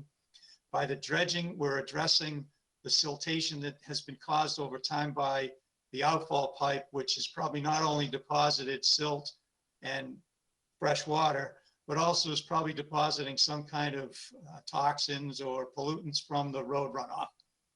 One of the things that we've talked to the owner about as far as addressing the siltation and or any contamination that might be coming out of the outfall pipe, we have what they call specific types of inserts for catch basins that we use in marina environments, where the marinas have to comply with the EPA requirements for runoff, stormwater runoff from their marinas to reduce metals, toxins, oils, and such. And we could put an insert like that in the catch basin that has a silt boom at the top to keep any oil from going down into the outfall pipe. And it also has 3 levels of siltation mechanism in it that, this is why we would need to talk to the DPW, because it would have to be maintained. You just pull this little plastic, it's not little, but it's a relatively large size plastic basket that you pull out. You take the material that's been collected in the finer baskets that are inside the unit that you install into the catch basin, and they can just properly dispose of that at a DPW, a DEP approved facility like Childs or whatever. But that would be something we'd have to work with the DPW, because it's an additional step in terms of O&M, like operations and maintenance of the catch basin. But also what we've noticed is that because of the amount of silt that collects in there at the bottom, the catch basin isn't operating properly, so it should be cleaned out more regularly because it is a low point. Also, there is some ponding that takes place, which indicates that the low point probably isn't right at the catch basin, so we would have to see if the DPW can work with us in trying to alleviate that issue, but that doesn't really the application per se, more than the fact that silt, that when it does get into the catch basin, does come out into the waterway. So the dredging will clean up the anoxic mud that was found during the shellfish survey, which would benefit the habitat. The addition of an insert in the catch basin would also alleviate any pollutants that might be coming into the waterway and also reduce the silt that's coming into the waterway. The salt marsh that was briefly talked about was brought up by Amy. I have to give her the kudos on that. It makes sense to try to continue the salt marsh across and under the dock. We would make that as a part of the Chapter 91 application, as Seth had indicated, only because it does enhance the environment. It does help with reducing toxins and pollutants, and it would be a benefit to the work that's being done on the coastal bank. It would enhance it. We have a similar project where we put in a rock revetment over in Herring River, and marsh pillows were installed. That's on another project you're going to look at as a COC, but that's going to be continued because we want to see the results of the marsh pillows. So I think it's a good and wise move to do something like that here. I also want to point out that we are looking for the commission to approve a couple of benches at the end, just to make it easier for the applicants that are coming from across the street down to the dock to have a rest area out at the end of the dock for their people that visit the home and things like that. So we do have support from the Waterways Committee. We have support from the Harbor Master. We also have a letter from our own captain who installed the buoys while Amy was at her on-site visit with us, and he docked our vessel, which is a 23, 24-foot vessel. And you could tell that there was really no navigational issues that could ever be presented to the neighbors' docks by viewing where our vessel was tied up, where the float is going to be proposed, and where the buoys were marking the end of the float. And his letter indicates that he supports what the Harbor Master's view is, that there really isn't a navigational issue. So with all of that information, if I haven't missed anything, I'd like to turn it over. Oh, I'm sorry. Yeah, turn it over to, I don't know, is Pam on the line for the shellfish survey? If not, the You have shellfish. to, sorry, Don, if I can interrupt, you have to hit *6 if she's on a phone. Talk.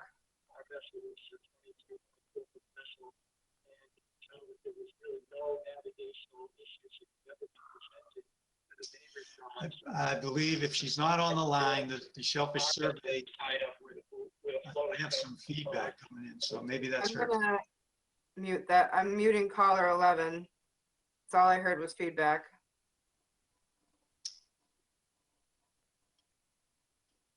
Okay, I think the shellfish survey supports what Heinz Prof view is in this location, that because of the siltation, because of the fresh water that comes from the outfall pipe, and because of the amount of time that this has been left to be, quote, in somewhat of a degraded state, because it's in an area in the harbor that is relatively, like Seth put, relatively low in energy, also is very low in any littoral transport, which is why we agree there shouldn't be any nourishment component. Maybe, yes, a trigger point on the dock with a transect through the area where the salt marsh might be planted, or maybe 2 transects to have an established baseline to what the elevations are there, and then compare that over time. If that changes based on the trigger points or based on the profile itself, then we could address it at that time. But I anticipate, because of the low energy and it's in the corner, I know it's a round, somewhat round harbor, but it's really, this kind of has a cornerish shape, which kind of deadens the flow. And I think that's why most of the sediment is collected in this location.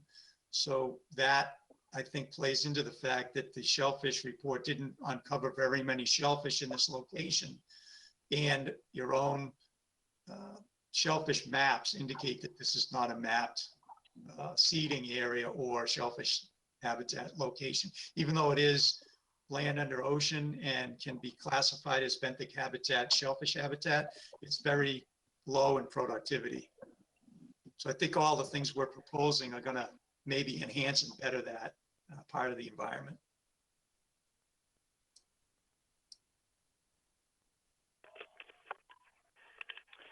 All right, thanks, Don. So Pam's not going to join us at this point? It looks Okay. like not. I'm sorry. She could be out of the country for all I know. I'm sorry about that. Apologies Okay. on my part. All right, any more presentation from the project team, or should we move on to Amy's comments?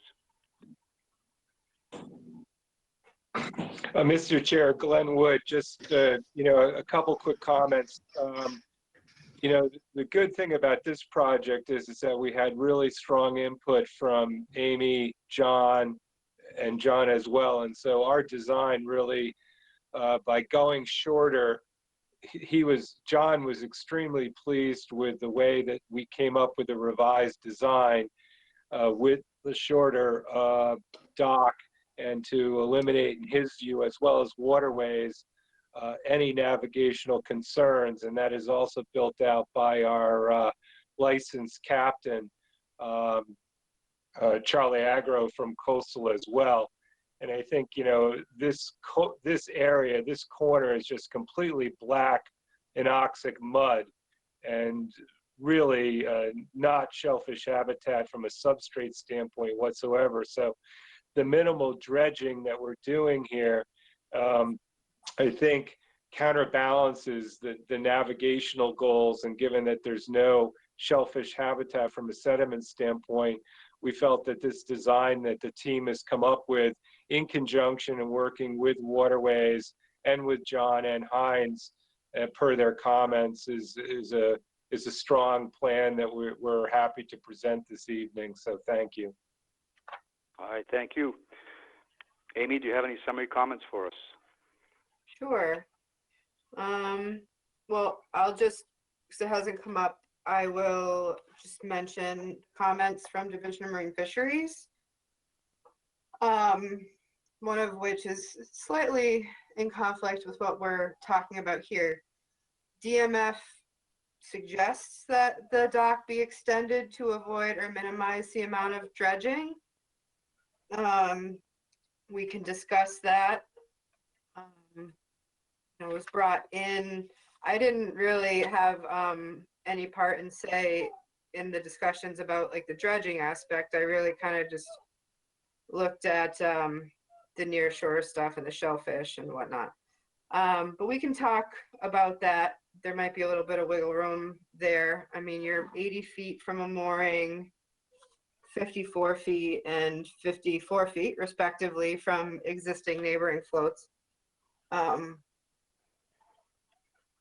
So that's just one point. It's not a big hang up in my mind.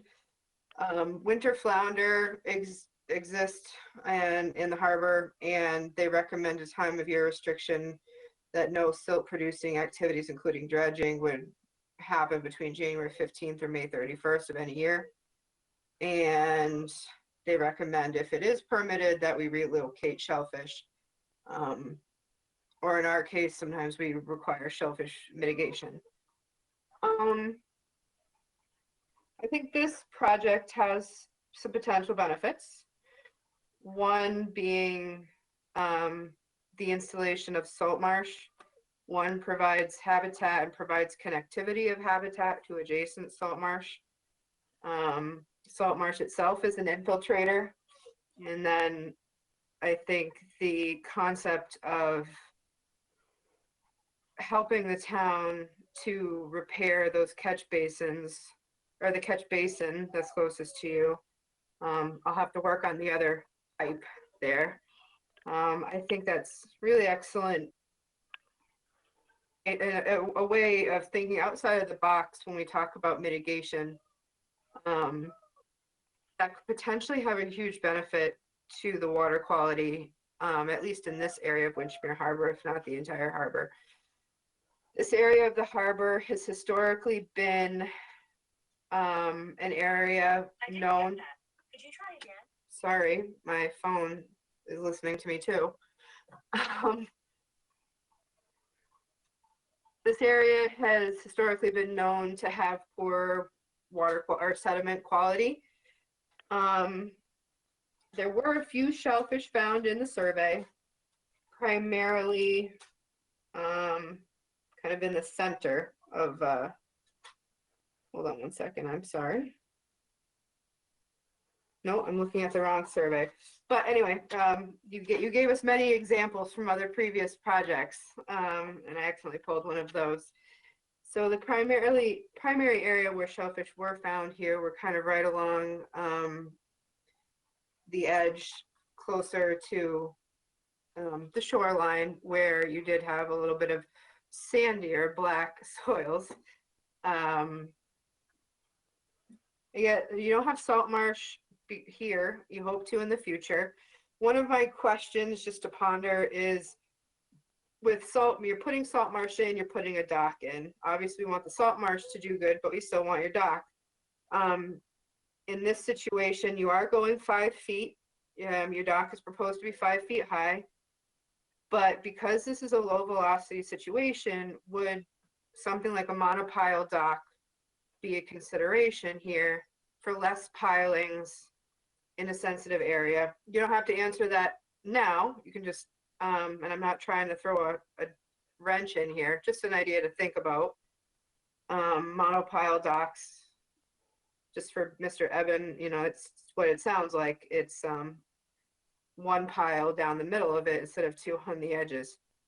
I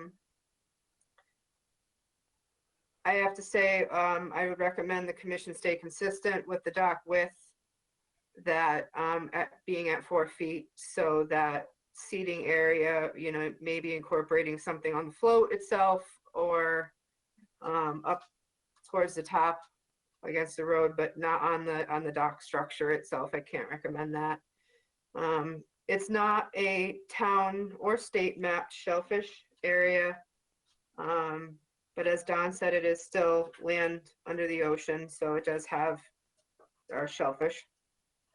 I'm not quite ready to make a recommendation. I am looking upon this more favorably because of various factors compared to some other docks that we've seen. One, you don't have salt marsh right underneath the structure that you have to worry about. You have poor sediment quality. And it doesn't seem many navigational hazards. I am a little bit interested if we can reduce the amount of dredging somehow. Those are my comments. All right, thank you, Amy. Before I move on to comments from the commissioners, I want to jump up front. I don't often do this, but in this case, I did want to offer some observations I made today when I went down at low tide and did some digging. And I found really higher densities of shellfish than expected. I've always thought that corner of the harbor did have fine sediments. And certainly if you go a little bit more towards the north, towards 28, you will find very fine sediments. But what I found was really not agnostic sediments at all. They're quite coarse. They might be hypoxic. They certainly are degraded by the outfall pipe, but they were much coarser than I was led to believe by reading all this material. And I found higher shellfish concentrations than I expected given the survey. So I just wanted to pass that on. What I found was approximately 0.5 shellfish per square foot, which is 10 times the amount found in the survey. I found mostly cohogs, 1 oyster, and I had pulls of the rake that had 5, 4, 3 individual cohogs at a time. So there was some shellfish there. The sediments were better than I expected. And so I think when I circle back to additional comments that I have, I'll probably discuss the likelihood of asking for a second shellfish survey. So I just wanted to put that up there out front for folks to think about. So let me get back to the comments from the commissioners, and we can discuss what I thought today. What I'll do is I'll put the photographs and the information that I put together into a really brief report. It was not a shellfish survey, but it was done in the footprint of where the dock is to be. So I think it is important as this project goes forward that we have that information documented. So, all right, that said, let's see what the commissioners have to say. Stan, do you have any comments? I don't have any at this time. All right, thank you. Jim? Yeah, I may have a few other concerns as well, but I think probably the thing I have the hardest time with right off the bat is the variance for the distance between adjacent docks. Yeah, as you know, I've been pushing for that distance to be greater in our regulations. I really feel like the 65 feet is not far enough based on my lifetime on the water in Harwich. I think we can do better than that. So I do have a hard time with the variance for that particular regulation. So that's my comment. All right, thanks, Jim. Carolyn? I agree with Jim that that's just one more thing you're asking us to ignore. I was confused. Amy, maybe you can help me out on this. In Attorney Wood's letter, he made a comment that our wetlands protection bylaw and regulations do not have performance standards related to other resource areas, such as coastal bank, blah, blah, blah, coastal bank, coastal beach, lake under ocean. And thus they are no more stringent than the Wetlands Protection Act with regard to those resource areas. I have to wrap my head around that. We have specific criteria for doing things in those areas, but we do not have a separate set of performance standards that are any more stringent.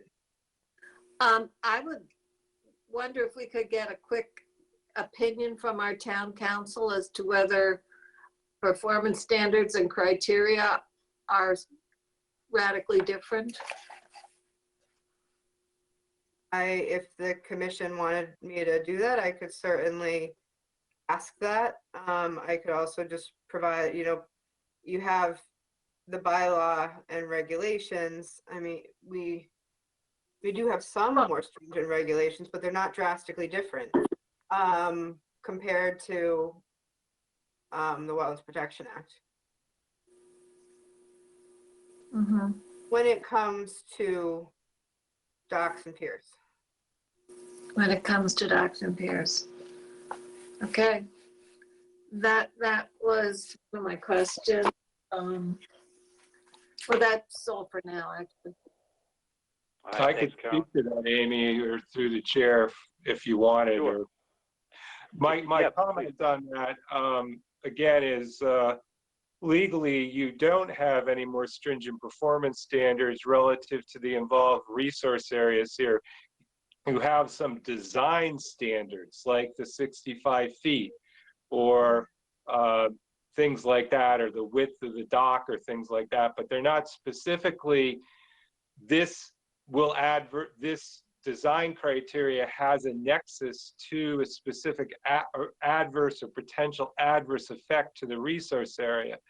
So, one of the issues we've always had, for instance, with the 65 feet, is that that's a design standard you have, but under your bylaw, you don't have specific navigational powers. And therefore, we've always had concern over that. Obviously, we're doing the best that we can with that. And the Waterways Committee and the Harbor Master fully supported our design for this and found that there isn't a navigational issue.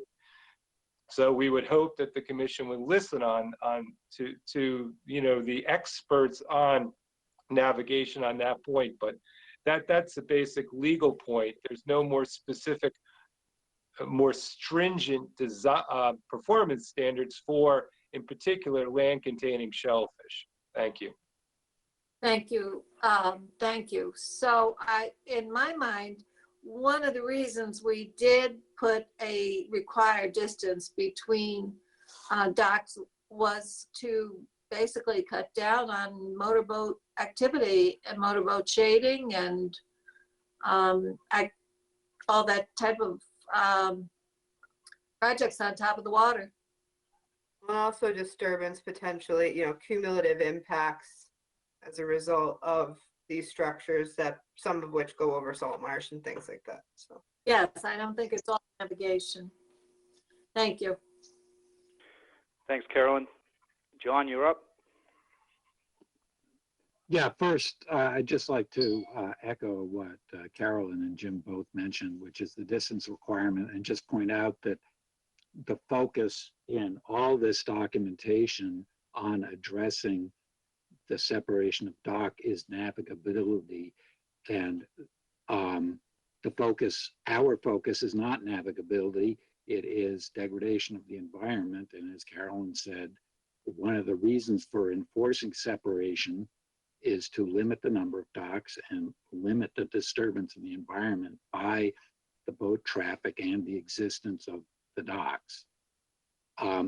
So that's one comment. My second comment is about the shellfish survey, and I just like to say, to address Brad's comment up front, which is that you found in an informal look at what was happening, you found something like a density of half a shellfish per square foot there. And I actually don't think that that's particularly inconsistent with Pam Newbert's survey.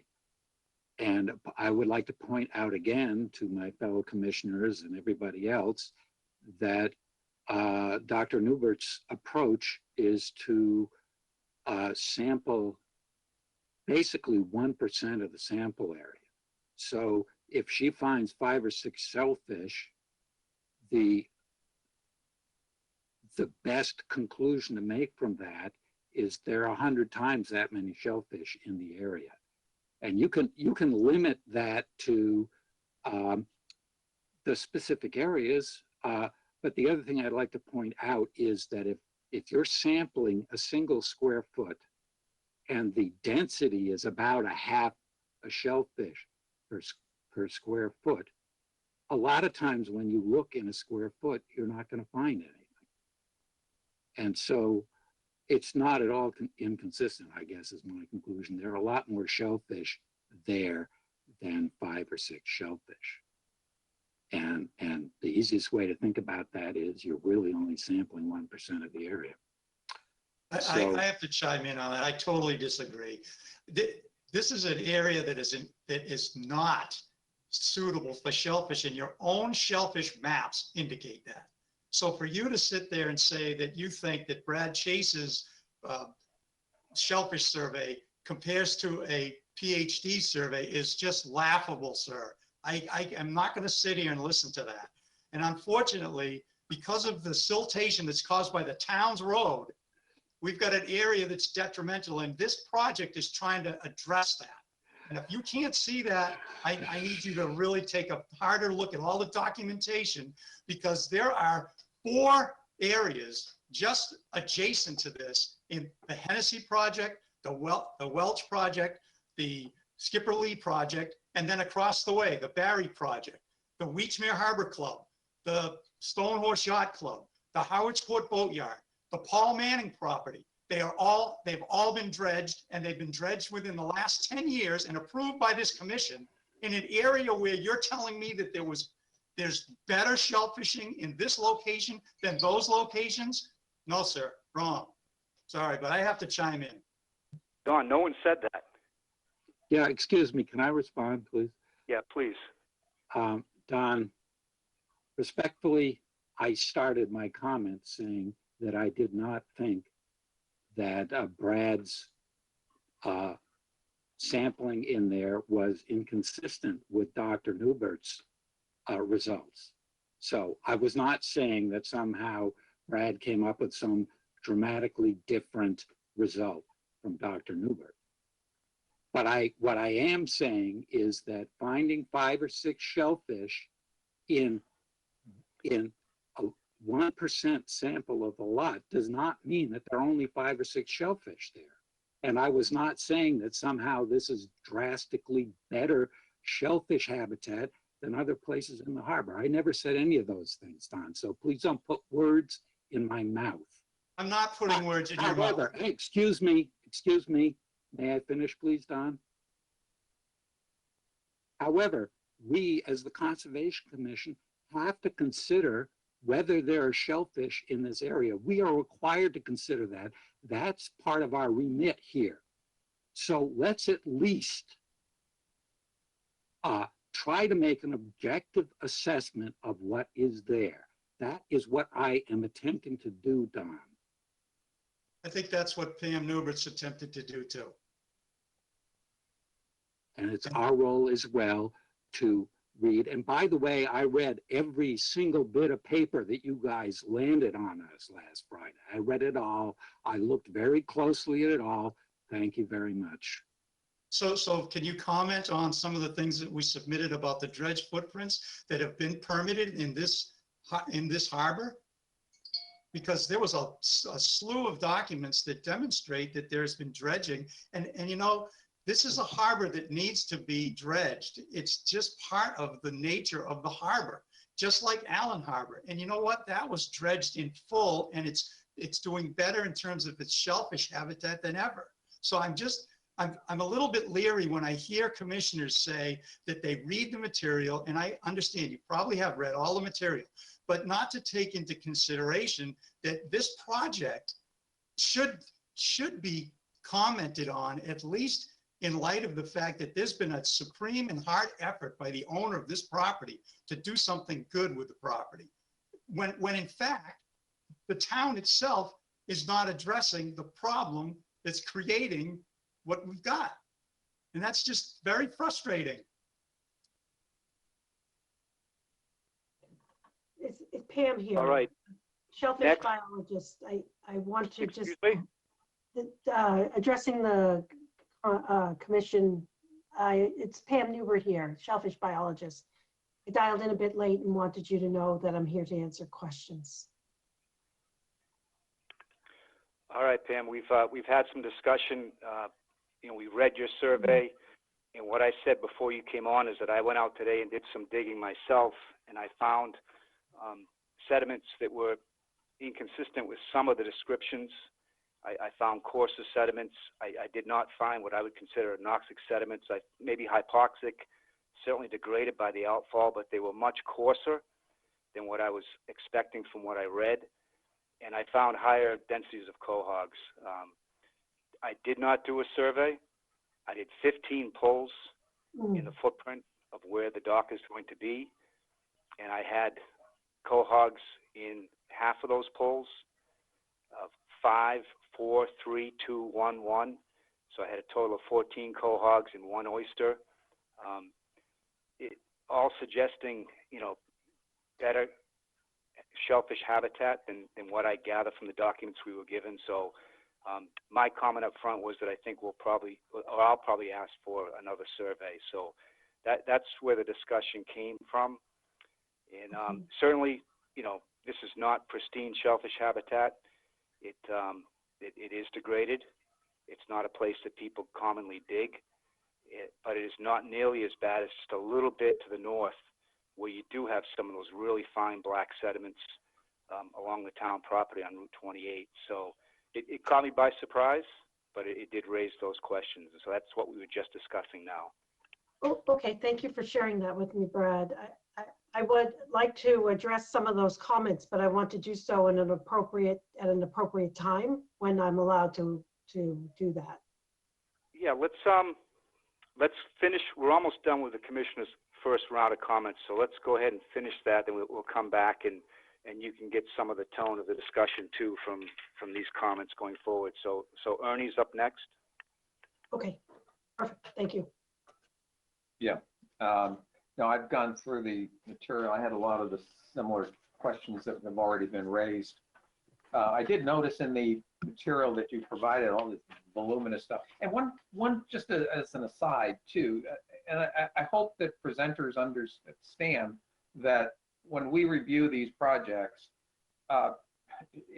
we often get material that I think there's an implied precedent that we have to abide by when we're looking at these dock projects. And that's not the case. I mean, we look at each one on its own, as it stands, and we really don't give that much criteria to prior projects that have been done, nor do we have to. So, you know, we have all this material, and I sort of some of it glossed through because I really don't give that much credence to it to begin with. But in there was a order of conditions for a property at 0 Snow Inn Road. I noticed issued back in 2011 for John Welsh. Amy, did you look in that? Is that a different? I know there are a number of 0 Snow Inn roads along that stretch. Is that a different one? The couple properties to the south. It is. Okay, good. I mean, not good because there was no expiration in that, so that would have generated a lot of issues. But that being the case, it's immaterial. So with that, I don't have any other comments other than the stairs that are shown in the illustration too. Where they're landing, I assume that's where there would be restoration of salt marsh. So I don't think that's the proper location for stairs. That's all. Thank you, Ernie. Mark? By and large, I'm seeing more positives than negatives about the whole project. I know there's a lot of question about the shellfish, but it just seems to me that the clearing of the bottom is going to be healthy for the whole area. And I find it difficult to believe that that can't be of benefit in general, given the fact that that outfall pipe is right there. I think that, you know, potentially over the years has had a lot of impact on the whole area. But at this moment, that's all I can add. All right, thanks, Mark. And you know, I'll circle back to my general comments too. You've heard about what I saw at today's shellfishing, and I will document that in a simple one-pager with photographs. And beyond that, I think we already heard on the setback variance. I do agree with other commissioners that it is a concern, and the primary concern would be impacts from the structure, including cumulative impacts, which is certainly spelled out in our bylaws. And then also to achieve the 2.5 feet of depth at mean low water would require improvement dredging. And a big difference, I think, that has to be spelled out when people are scolding us over past projects is that there's a big difference between improvement dredging and maintenance dredging. And this site would be improvement dredging. And the third thing is that I think it is a shellfish area. Heinz called Witchmere a shellfish area. I don't think the state map has any regulatory standing with us. It's really the determination of the shellfish water and the results of the survey where some shellfish were present. So I think we have some discussion to have over shellfish. I think I would like to see another survey. And I do agree with Mark's prior comments that there are potential benefits here. I think that certainly benefits to the salt marsh could come from this project. So it is a little bit different, but it does have some conflicts with our existing regulations and bylaws. Anybody want to circle back to any comments at this point from commissioners? Okay, any responses from members of the project team? I would like the opportunity to add a few words here towards the project. Please. Because, thank you. So this Pam Newbert, for the record, I'm a shellfish biologist. I've been doing shellfish surveys on Cape Cod for the past 20 years. One thing I would add is that time of year could affect the sediment characteristics of, so Brad, you know, if you found different types of sediment characteristics than I found, that may not be completely surprising. But that said, you know, there was a tremendous amount of trash, broken bottles. I'm not sure if you found that as well. The area needs to be cleaned up. There's that outfall or road runoff pipe that's no doubt has been depositing sediment, silty sediment for, I don't know, you guys tell me, 50 years maybe. And so I think that by cleaning up some of this silty sediment, it will benefit shellfish habitat. There may have been 15 cohogs, but I want to remind the commission that the Massachusetts performance standards for land containing shellfish do state that projects can take place as long as the shellfish habitat can be restored within 1 year of its original shellfish densities or shellfish abundances. So if we can, I think that there would be no problem. Mr. Evan would certainly be willing to consider shellfish mitigation or shellfish seeding to bring back, there'd be far more shellfish and the habitat would be cleaned up. The invasive species that are living on, that are taking up that whole slope and that down that stairwell that exists now would be cleaned up. There'd be salt marsh habitat, and the town does not map this area at, you know, I looked at the town maps, albeit maybe they're older, but I did look at the town maps and it's not mapped. It's the only place in Witchmere Harbor that's not mapped for shellfish, specific for shellfish habitat. So the project meets performance standards, and it will meet the performance standards for the state of that, you know, given the level of effort that Mr. Evan is trying to put in here for this project. So I just, you know, I wanted to take a step back, and I appreciate Dawn's comments, and it's heartwarming really that Dawn is, you know, we've worked together many years, and I appreciate the comments of the commission as well, and your time to review the work that's gone into this, reporting. And so, but I think that, you know, most certainly the way this project is being designed and developed in the place where it's being proposed will have a net benefit to the overall habitat in Witchmere Harbor. You know, if you want, maybe you can even extend some of the dredging to, Brad, where you mentioned there's all that silty black goo. Maybe some of that can be pulled out as well. That's between you and Mr. Evan and the town, but it's an idea. And if you need another shellfish survey, then, you know, I'll talk to Mr. Evan and Glenn and Dawn, and we can make arrangements for that. And if you want to come and meet me and do the survey, then I'm happy to do that anytime, Brad. Thanks, Pam. Those are good suggestions.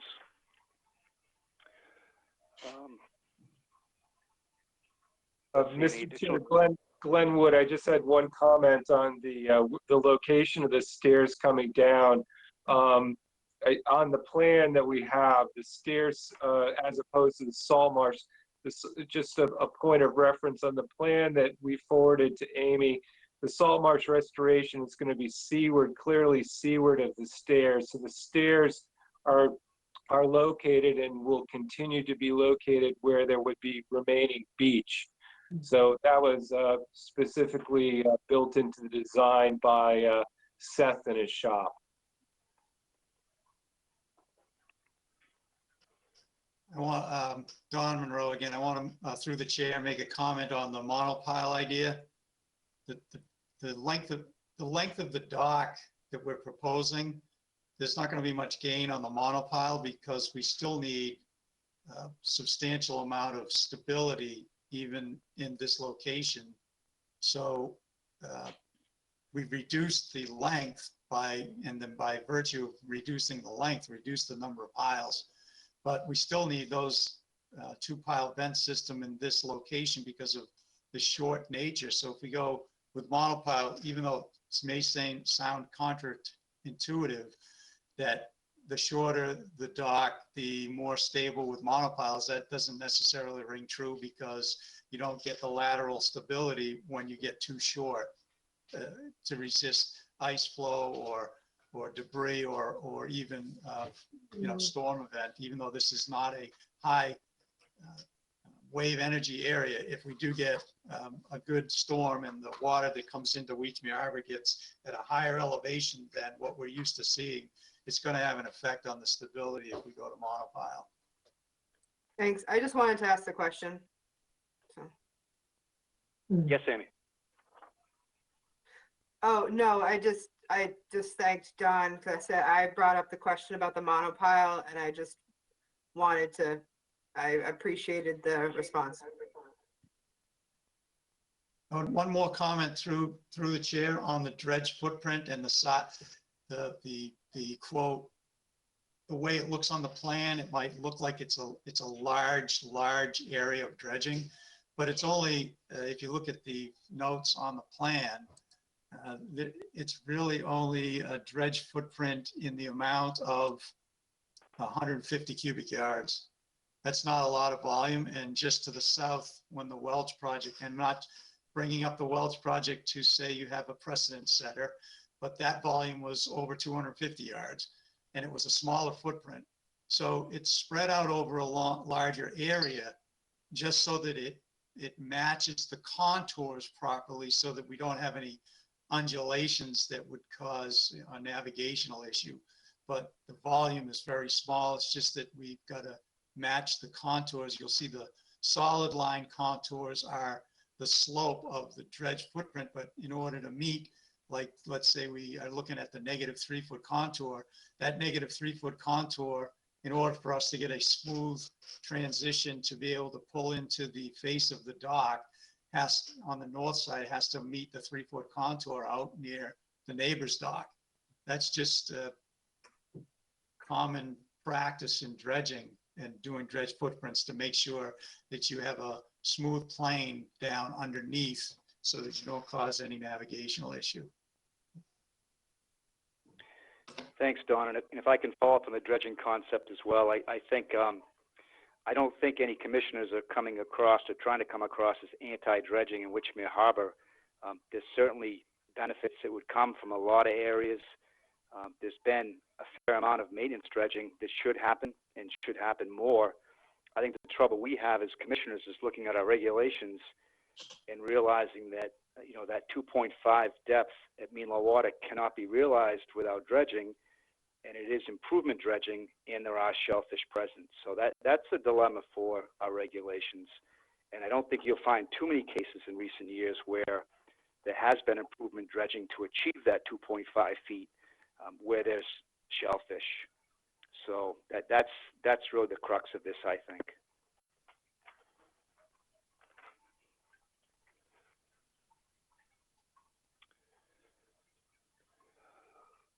Any additional comments from members of the audience or anybody at this point?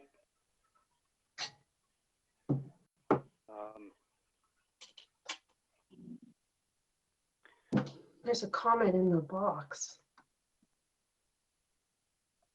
Oh, okay, in the chat.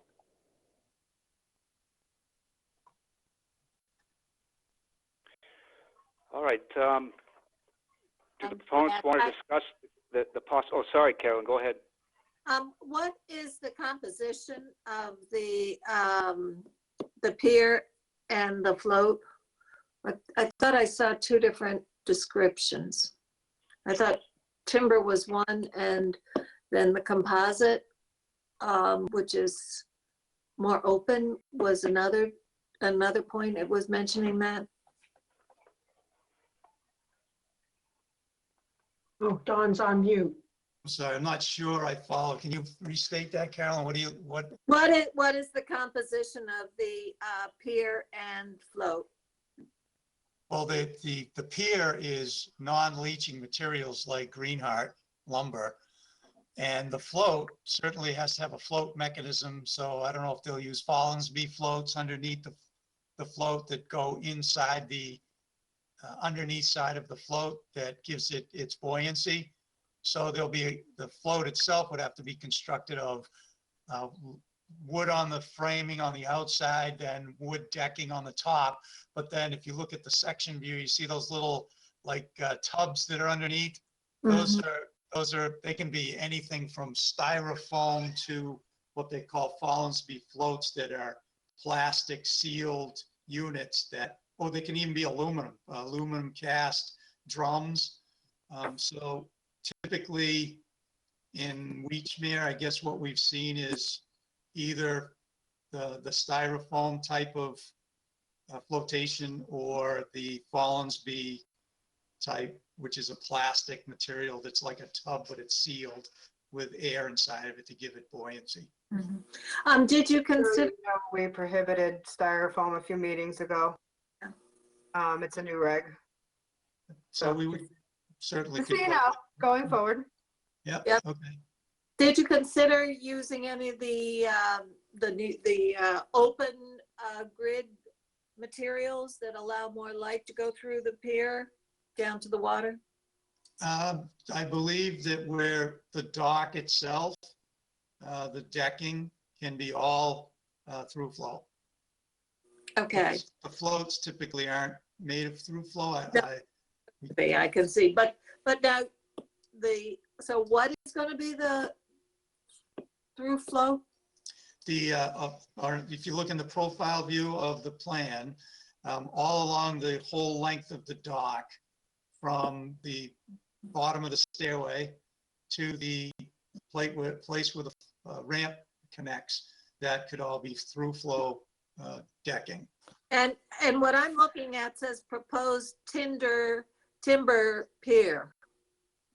Well, that's probably, yep, that's because the superstructure, meaning the piles, the yokes, and the stringers all have to be wood. They all have to be timber. But the decking that lays on top of that would be the through flow. So we really have to classify it as a timber pier. That was my question. Thank you.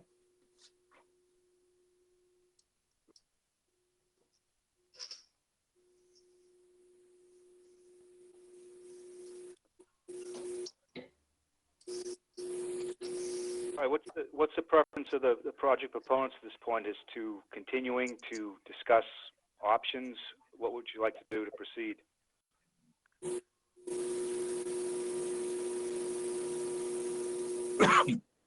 Don, I'll jump. This is Glenn Wood, Mr. Chair.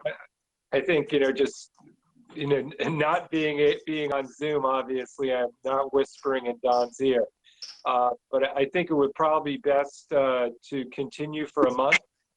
Obviously, your meeting on the 20th is jam-packed already. We know that. And I think that would give us an opportunity to further reflect on the comments raised this evening, including yours, Brad. And so I think a continuance out to your first meeting in February at this point would be prudent. February 3rd. One thing I'd like to consider is there any detail that's in our packet on the ideas with the outfall pipe? Or was that just discussed tonight? It was a very large packet, and unlike John, I have not gone through it all. Is that something that has been documented, or is that just discussed tonight? Through the chair, Brad, no, it's not in the documentation because we discussed it on site when we were with Amy, and we're going to take an opportunity to try to reach out to the DPW, but weren't able to do that prior to the meeting. So we can make it or add it or send in a supplement with some photographs of what those inserts look like. Also, I think we probably should look at the end of the pipe because one of the things that marinas do to dissipate energy, water coming out of pipe, is to put like a splash pad at the end, some kind of stone riprap or something like that. So we'd have to at least give you an idea what that might look like to dissipate any water energy that might come out of the end of the pipe. Okay. That'd be helpful, I think. Sorry, Mr. Chairman. Oh, go ahead, Amy. John, the person you want to speak with at the DPW is Chris Nickerson. And I would, if you want me to meet with you and him down there to bounce off ideas and get their feel for it, I'd be happy to do that. Great. Okay. This pipe has been on my radar for 10 years. Okay, thank you. Yep. And I would just add, looking at it today, I think there is some scouring, but I would venture that, you know, pollution containment is a far bigger issue than the scouring at the end of pipe. So, you know, that's something I think everybody would be very interested in seeing what can be done to reduce the pollutants and sediments coming through the pipe. Thumbs up on that. Any further comments? No, Anybody, this is Carolyn? Bill Evan. I wanted to thank the commission on behalf of my wife Paula, and obviously the team. Thank you for, I know you take a lot of time tonight reviewing both our notices of intent. So I just wanted to say thank you, introduce myself to you, and again, really appreciate all the comments tonight. I mean, I know Amy's been so kind to meet us down there at the property, and we're trying to do the right thing, and really appreciate all your comments tonight, and we look forward to seeing you again in a month. Appreciate that. Thank you. All right, thank you. Carolyn, did you have some comments? No, Okay. sorry. All right, well, I move that we continue the hearing for 64 Snow Inn Realty Trust, 0 Snow Inn Road, map 15, parcel N8-B-0-R for pier, ramp, and float and dredging until, what is the date, Amy? February 20th? February 3rd. February 3rd. Okay. All right, February 3rd, 2021. Could I have a second, please? I'll second it. It's Sam. All right, seconded by Stan. All those in favor say aye with a roll call, starting with Stan. Aye. Jim? Aye. John? Aye. Ernie? Aye. Mark? Aye. Myself, Brad Chase, aye. The motion carries. Thank you all for a very good discussion, and we'll see you shortly. Thank you, everyone. Good evening. Thank you. Thanks. Thank you. Happy New Year. There you go. Same to you. How you doing, Amy? Do you want to take a little break, or how are things going?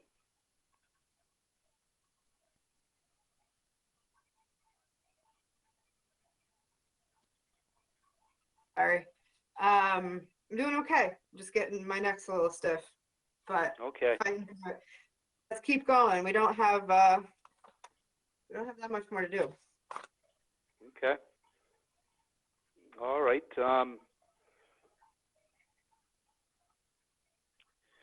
Should we announce the orders? I honestly forget. Yes, please. Okay. So we have an order of condition for 2 Quaison Lane, map 7, parcel A50, a demolition and rebuild of a home. Anybody have any comments on those orders? Amy, I don't see those in the Dropbox. They're item K. Item K. Oh, there they are. I'm sorry. Thank you. You good? I'm just opening it myself. My eyes are starting to cross, I think. Mine too. And you know, it's 9 o'clock, so the animals are starting to get, you can see. It's funny how they can tell time. So yeah, this was a demo and rebuild of a house. So fairly straightforward conditions regarding the house, and then our conditions about fertilizers and chemicals, monitor, you know, native plantings, survival rates, native, you know, lawn is to be a grass seed mix.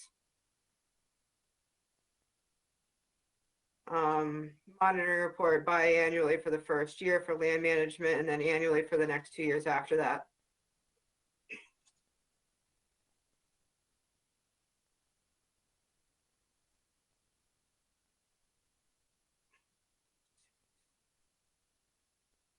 I have no comments. Looks good to me. Same with me.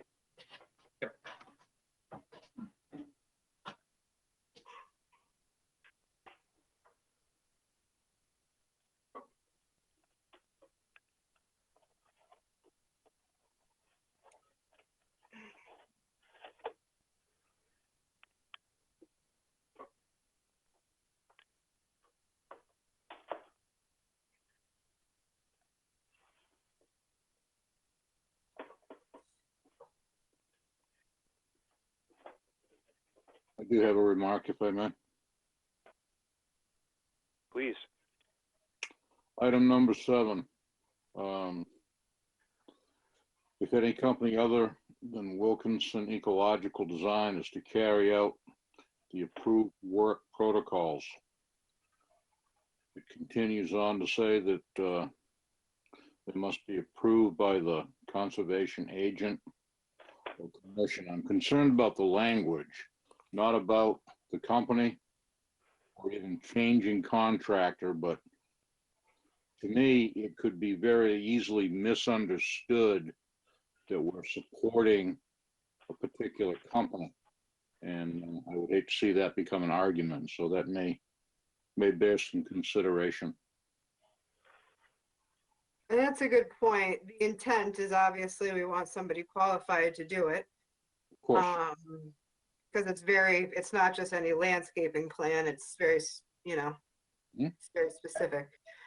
But Amy, I agree that maybe we can change the language. Why don't you word it something along the line that the applicant has represented that Wilkinson will carry out the approved work protocols restoration plan. And if any other contractor firm is approved, or is used, they must be approved. Just state that Wilkinson was chosen by the applicant, not us. You follow me? Yep, I do. I'm just, for some reason, it's not letting me edit. That's fine, I can do it in the morning.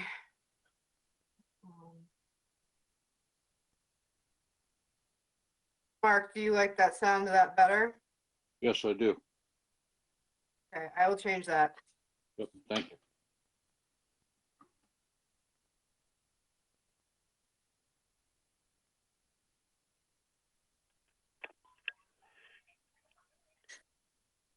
Everyone else okay?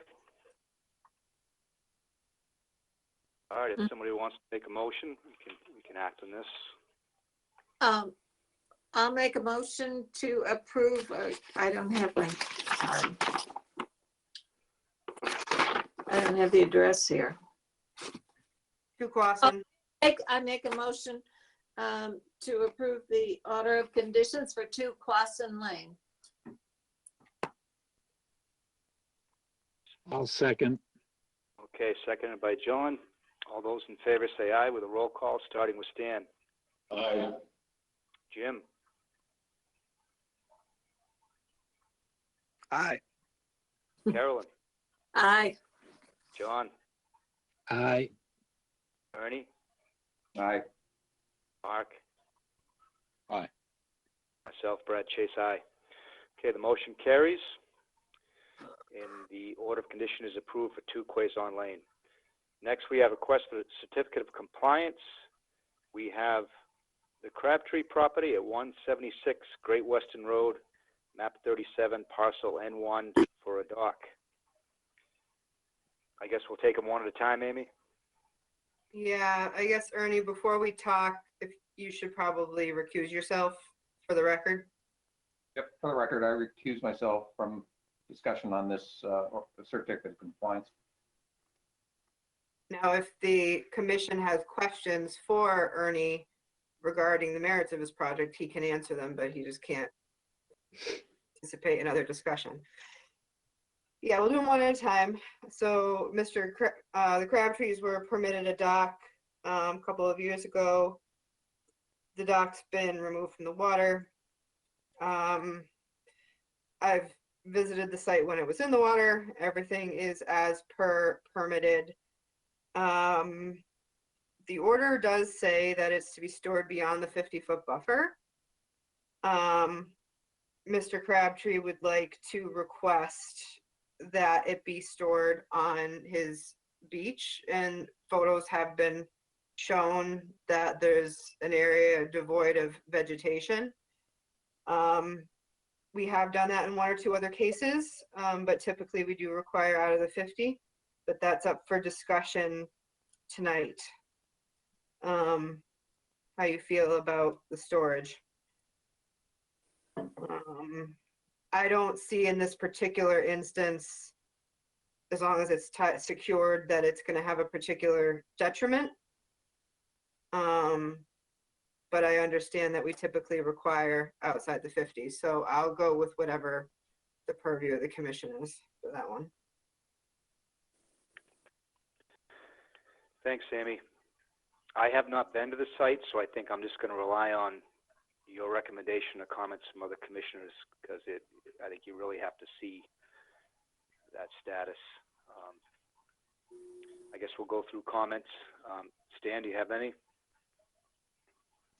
I guess my only concern is if we've only made a couple of exceptions in the past, and because of the nature of the applicant, I'd be kind of leery of making an exception in this case because of that. Thanks, Dan. Yep. Jim? I don't have any comments. Okay. Carolyn?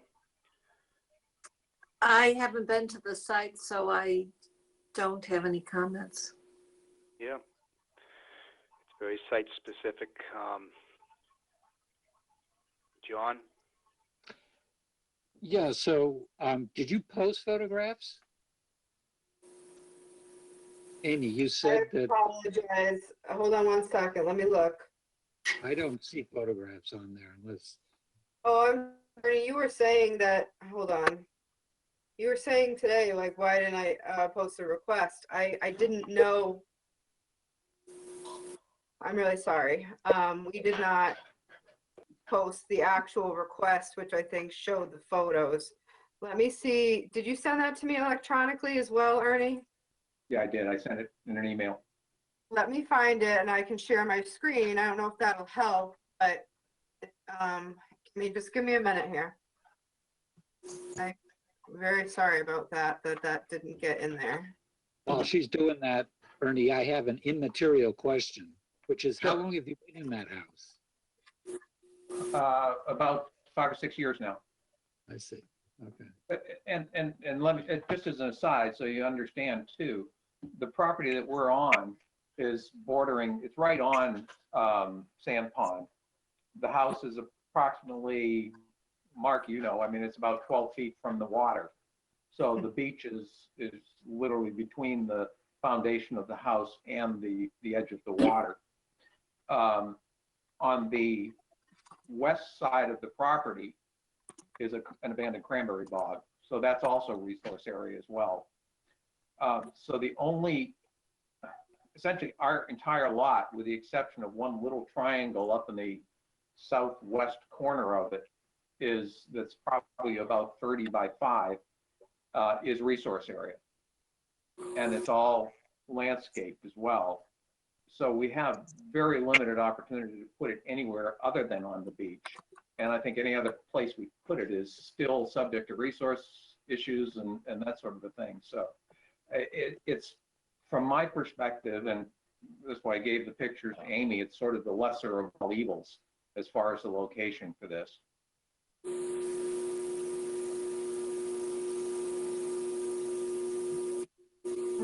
I see. So even though this plan just is showing 50-foot and 100-foot lines from the pond, you're saying there's also a wetland to the west, which one might also be drawing. Yeah, so they transect with the resource lines from the pond. There's corresponding 50 and 100-foot lines coming in from the west side of the property as well.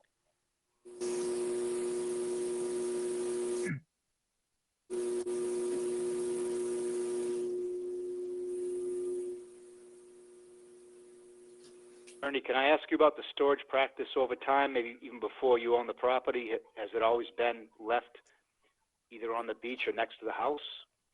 Well, there was, when we bought the property, there was an old wooden dock that was about, I think it was 3 8-foot sections that were about 4 feet wide, 3 or 4 feet wide. And they weren't in the water, but they were stored in the woods in the northwest corner of the property. And, you know, it was probably a a worse area than they're in now.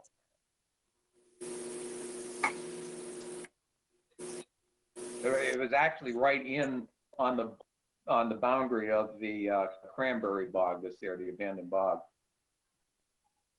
Okay. Hold on one Mark? second. I'm not finding the email, Ernie. But I'm gonna bring up a Google Earth map. Or if you have the photos, I can allow you to share your screen. Yeah, I'm just looking for them again, see if I can I'm sorry. find where I put them. Because I'm not good at keeping. Well, Brad, Yeah, did you have a comment, Mark? I do. All things being equal, I mean, I would have to agree with Ernie in this case that the storage would be the least detriment right there on the beach, because everything else is virtually resource all around it, with the exception of the driveway, probably. So, Yeah, I agree. And you were down the site, Mark? not recently, but I'm familiar with the property. Yeah. Yep. And I think it was, I know exactly what it was. And I just think it would be prudent to approve that. So it's a little grainy, but there's the beach, there's the dock, the beach area, and then as I back out, there's wetlands to the west and to the east. And it's all, you can see, is a limited kind of lawn area, and everything else is very vegetated. I don't know why it is so grainy, but beach area.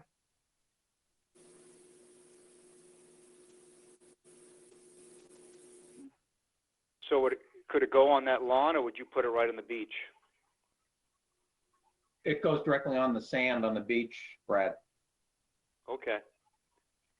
And it wouldn't rest on any vegetation on the beach, right? It's just sand. No, there's a stone wall which comes off of the edge of the house, which is right underneath where her arrow is. Right, yeah, thank you, right there.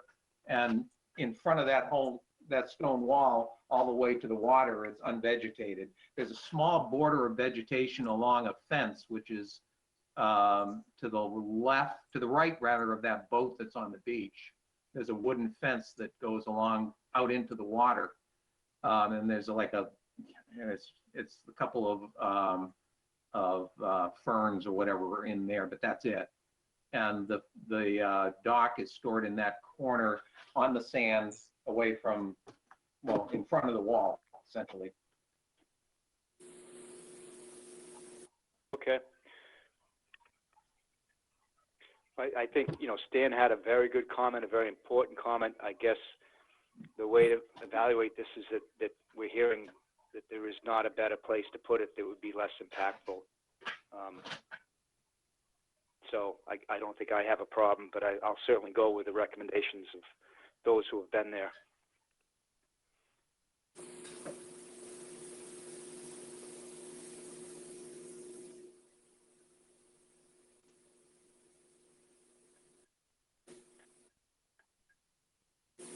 We want to, do you rest it on 4x4s, Ernie, or just on the rocks, or just right on the sand? The decking comes off in 4x4 sections. Those I put on a pallet that's raised off of the sand. Yep. The framework's an aluminum dock, so the framework is all just aluminum framing that I stack, in 2 sections, basically. Mm-hmm.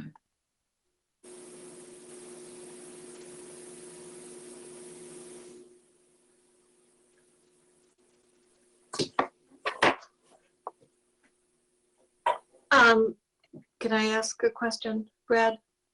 Sure. Ernie, do you need this certificate of compliance this week? No, I waited this long. It's not a problem, believe me. If you want to come look at it, you're more than welcome to. I think it might be beneficial.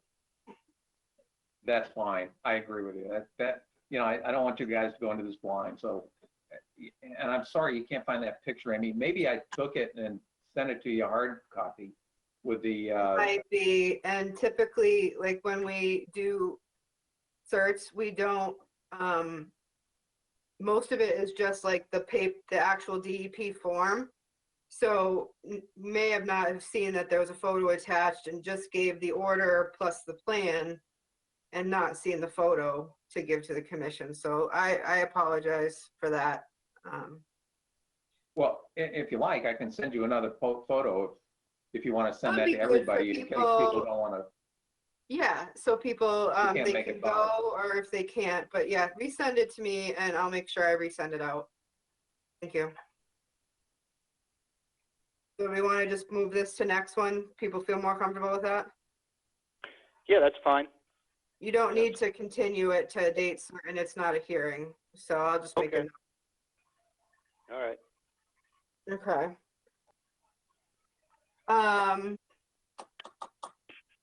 Do you want me to announce the other ones, Brad? Just go through them, or Yeah, do you want? go ahead, Amy. Just, you can announce them and just go right into your summary. Yep, so for Mark Russo at 5 Salt River Lane, short-term protection, Nikki, myself, and Don Monroe, the representative engineer, have talked, and this is not quite ready for sort of compliance yet. This was for an array of, you know, there's some stone, there was some fiber rolls, there was marsh pillows, there was extensive replanting. So they haven't, while I've met on the site with them at various times, they haven't been submitting their monitoring reports. And of more concern is their marsh pillows just went in.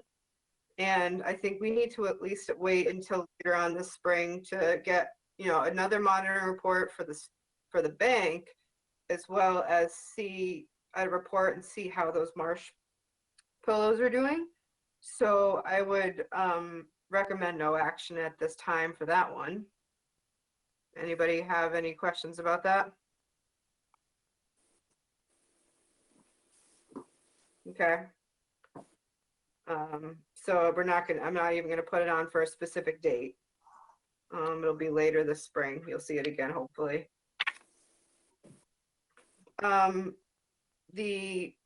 Well, as you heard earlier this evening, for 18 Captain Todd Way, the owners, Richard and Carol Stewart, trying to sell the property. It has an old order of conditions on it, which was permitted in 2002. The permit's expired. It's a hindrance on the deed. So obviously the work was never done. I recommend a sort of compliance for 18 Captain Todd.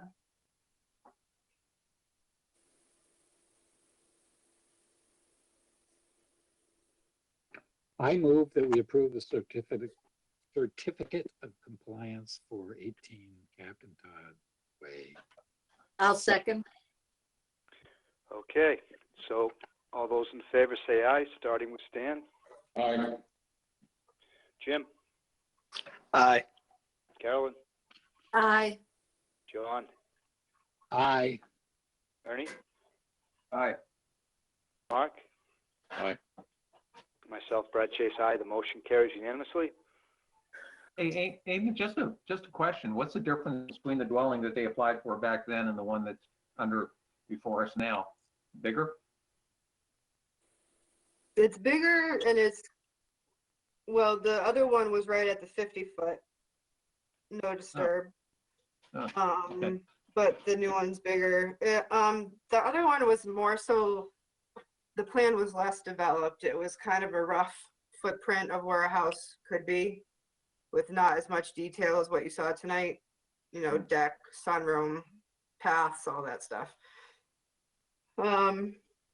I'm gonna jump real quick, Mr. Chair, if you don't mind, and do the 25 Gray Neck first, because we might have some more discussion about Turner at 18 Strandway. Okay. Yep. So for Tom and Claire McCabe, 25 Gray Neck Road, it's a septic system. And you visited the lot a lot this year. It's a little tiny little house that is a tear down rebuild, but this is just for the septic. Back in '98, another hindrance on the deed type deal. So I'd recommend a cert of compliance for 25 Gray Neck. Any comments or questions?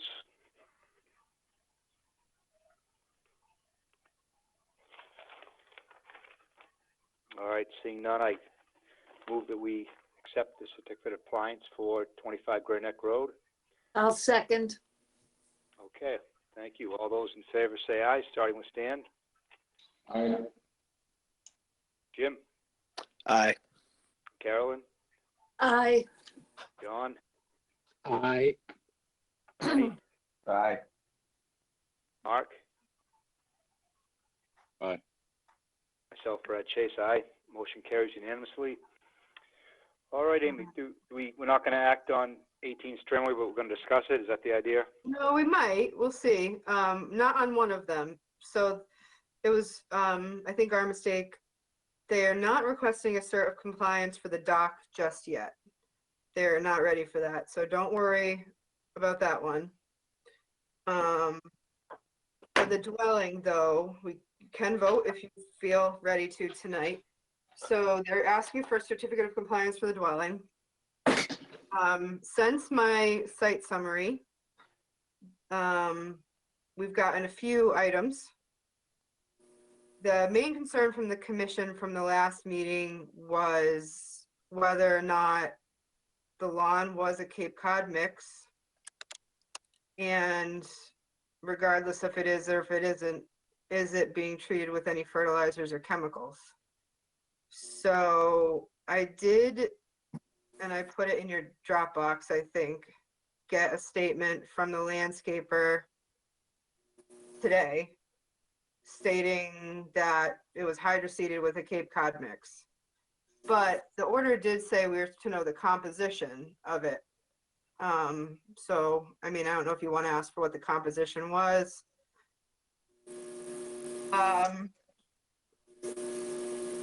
Then also my follow-up question was, okay, so did you fertilize or use chemicals? And I got an email right before the meeting tonight from the owner stating that he did a one-time organic fertilization. Now, they were allowed to do a one-time organic fertilization on the mitigation plantings, but not on the lawn. So I don't know if you want more information, more evidence, if you want to go back out there. Or, I mean, you could grant the cert, well, obviously with the ongoing conditions, and if it continues to appear as it is, very, green, we can address it. I don't know. I don't know if I'm convinced that that is a Cape Cod lawn. When I mean, I didn't go through the lawn with a fine tooth comb. It's not our job, but I didn't see much variety in the grasses. I don't know if it was hydroseeded. Maybe somebody who has better expertise in that can look at it with me. I'm not convinced. And this is a very important regulation for us. Thanks, Amy. I guess I'll ask for comments from everybody, but I will say that it is a source of concern. I think I'm seeing this a number of places where we issue a warning, maybe even fines. And, I think of a couple properties in South Harwich where they just keep coming up green. It just doesn't seem we're getting very good compliance. So, but let's hear what everyone has to say. Stan? Mr. Burgess is on the line as well, who did the doc, but just so you know.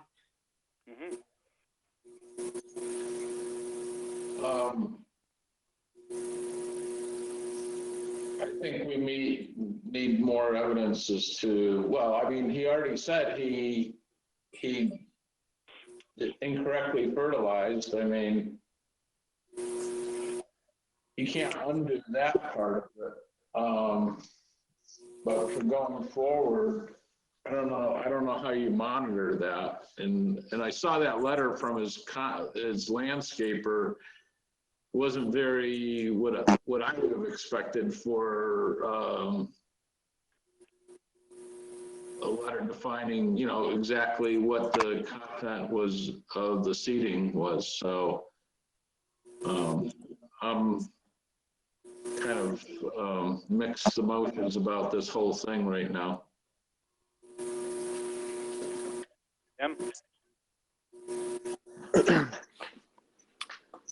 Yeah, I feel this really calls for a fine. I mean, right off the bat, he fertilized the whole lawn. It looks like it's fertilized. He admitted in writing that it's fertilized. So, I mean, I don't see any reason why there shouldn't be a fine for that. And then I think it would be nice to get some sort of expert opinion on the composition of that seed mix. Maybe we can simply ask the contractor.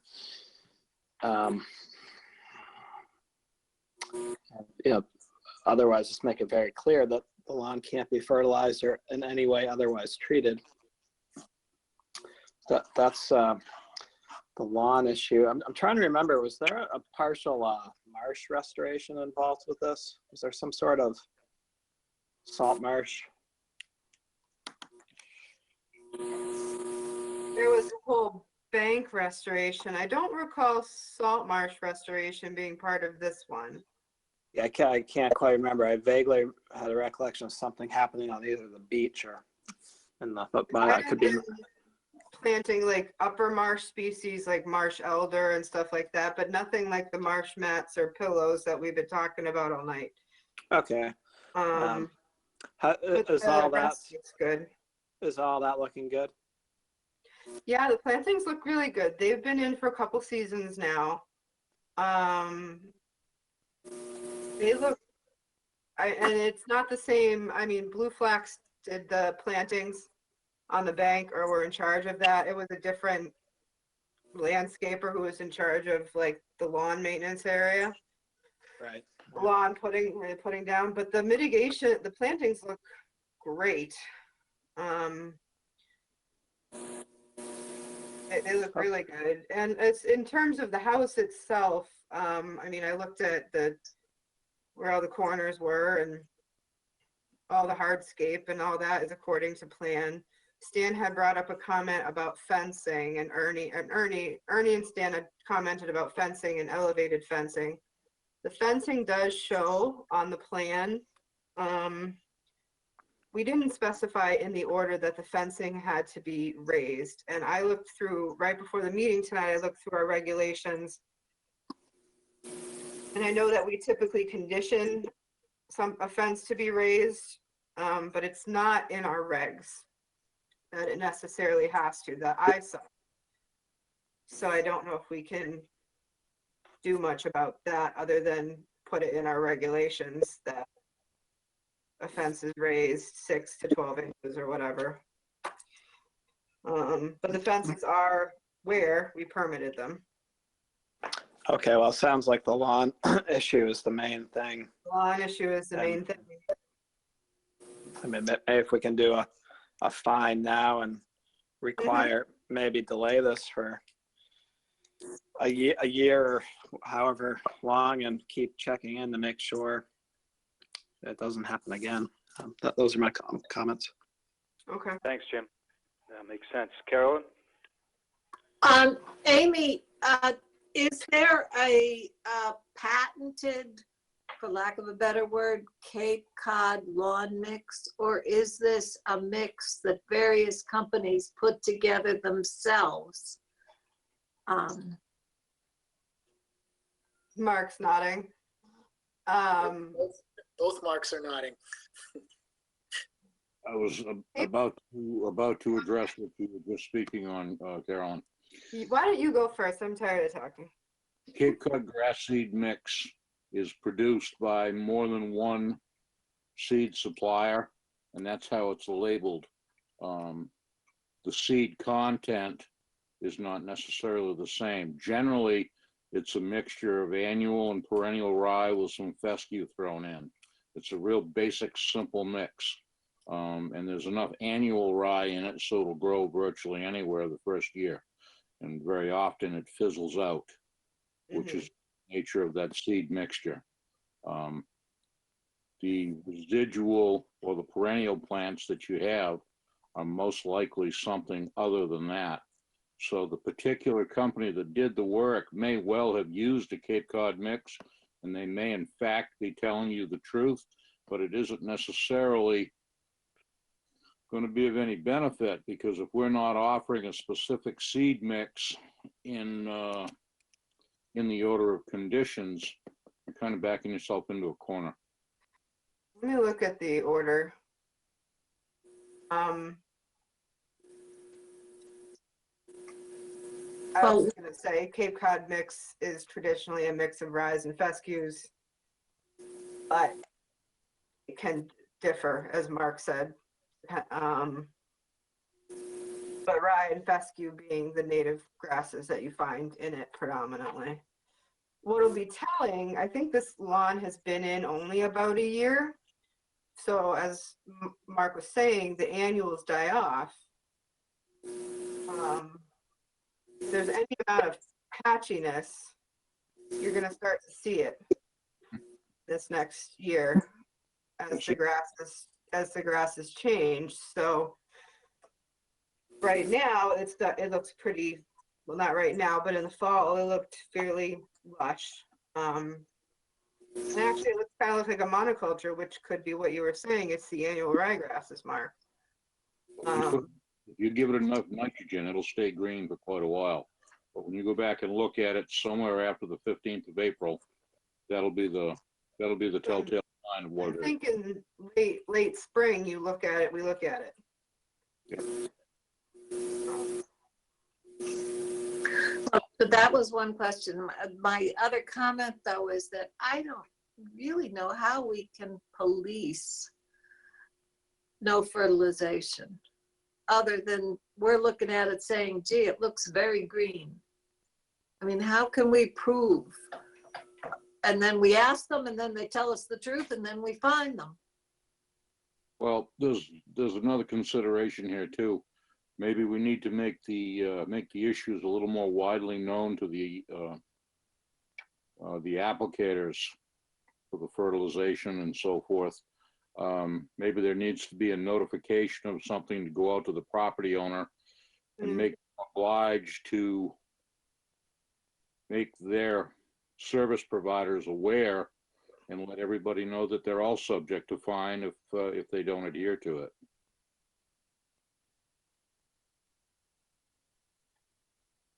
Can I comment? Sure, please, Mark. Okay, so this is kind of a blind date for me too, but my understanding, I would agree with Mark, my understanding of a Cape Cod lawn is that there's no set definition. It is mixes. And if you guys haven't defined it, yeah, there's no way to know. The ultimate goal here moving forward is to make sure that the lawn is not fertilized. And if it isn't a Cape Cod mix, I mean, you have something that says you have something from the contractor that says that that's what they put it in. I don't see how you can dispute that for now. The major goal, though, is to make sure that it's not fertilized moving forward. Now, my house is on a wetland lot. And when I put the lawn in 2002, I seeded it and I used a completely organic fertilizer. And I got to tell you, the first year was the best lawn I've ever had. I haven't been able to duplicate it since. It smelled like somebody pooped on my lawn all over the place, but it was the best lawn I ever had. So I think your best recourse here is, I mean, fining is, you have no evidence, Jim. You have no evidence to prove that anything was done wrong. To find somebody is just, you're on a bad track there. So the goal is to not let it be fertilized anymore. So an ongoing condition in the certificate of compliance gives you the power to police it if you think it's continuing to be violated. So my suggestion is, you know, the lawn's in the first year, yeah. Again, mine came up beautifully. Let it go, see what happens. If he's instructed not to fertilize it and he does, I'm all for it. I get it. But you don't have enough information to convict somebody without proof. He said he fertilized it. I got an Yeah, email from him. We have an admission, He Myra. read the order to me. He read the order to me, and I thought it said that the lawn. I was under the understanding that the lawn could be fertilized perhaps once. And Mark maybe can chime in here, but I don't know anybody who puts a lawn in without at least a starter fertilizer, something to get it going and get it seeded. And if that was a one-time application, as John said, you can't take that back. But it helps to establish the lawn, which the faster the lawn establishes, the quicker it stops erosion and everything else. So it's to everyone's advantage to get this thing in quick. I'm looking at the orders right now. Okay. I don't know exactly what happened. I wasn't out there. But the situation can be resolved in time by prohibiting the fertilizer.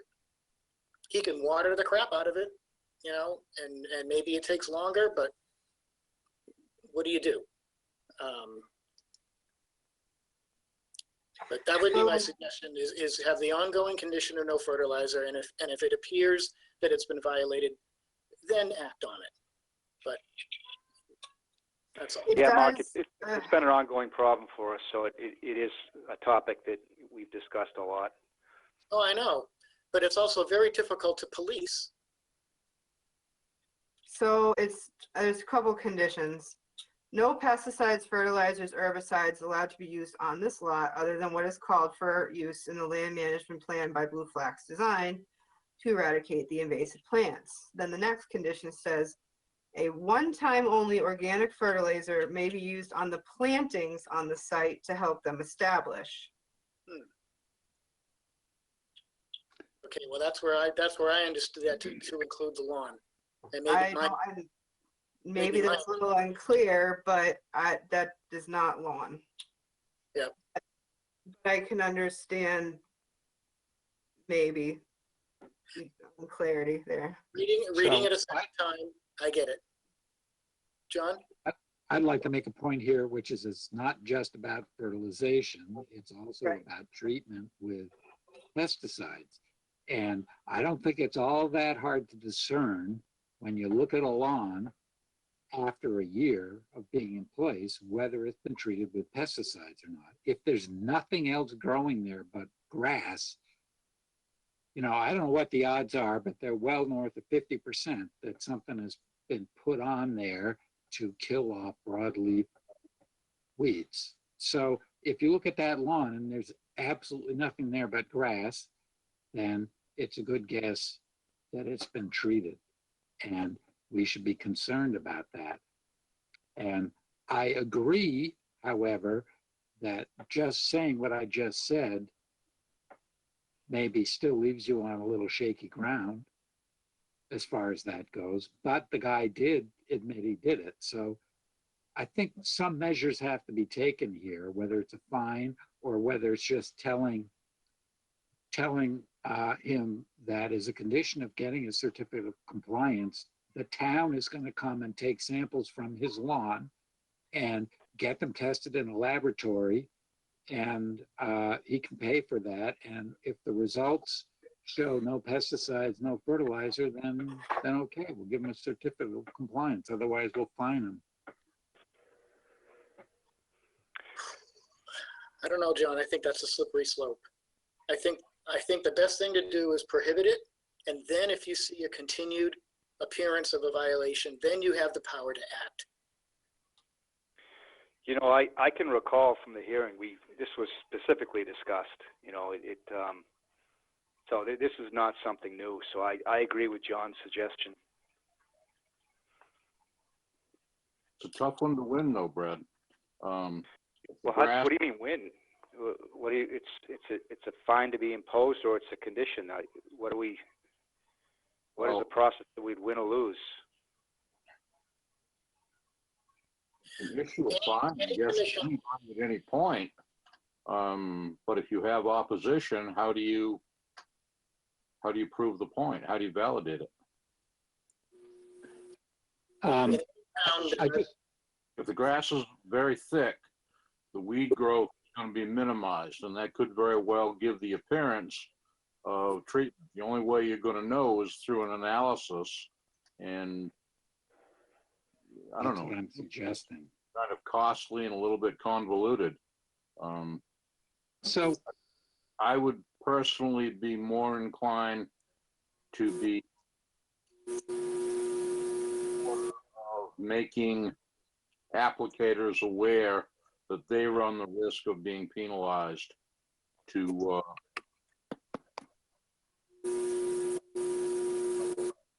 I'd like to add that in every town that I work in, which is all of them on the Cape, whenever there's a perception of a violation, the first action that the commission does is write a letter to acknowledge that they think that some action has been taken that's in violation of an order. Never in 20 years has a commission just out and out issued a fine. That's not fair, guys. Mark, you're not realizing that this discussion has been going on for 5 years, so you're kind of coming at this a little bit late. With the same applicant, though? Not 5 years with Mr. Turner. What's that? I know the board has struggled with this for many years, but it hasn't been 5 years for Mr. Turner. No, I'm not talking about that. I'm talking about the process. We have been working on this. We have been putting these conditions in for a long time. They've been discussed clearly in hearings. So it seems, I think, Mark, Commissioner Mark, I think your comments are very clear. It's a hard thing to do, but at some point you're just not getting compliance. You're having people saying, I don't agree with this, and we're not going to do it. And that's what's happening at sites that I'm seeing over and over again. So, we're not getting compliance. Well, I agree with you, Brad. I say, if we can send a message to the applicators and put the fear of God into them from, being penalized, that, there's got to be a percentage of people that are going to just because of that fact, if they feel the responsibility falls on their shoulders. I think, if I may say something, Brad. Sure.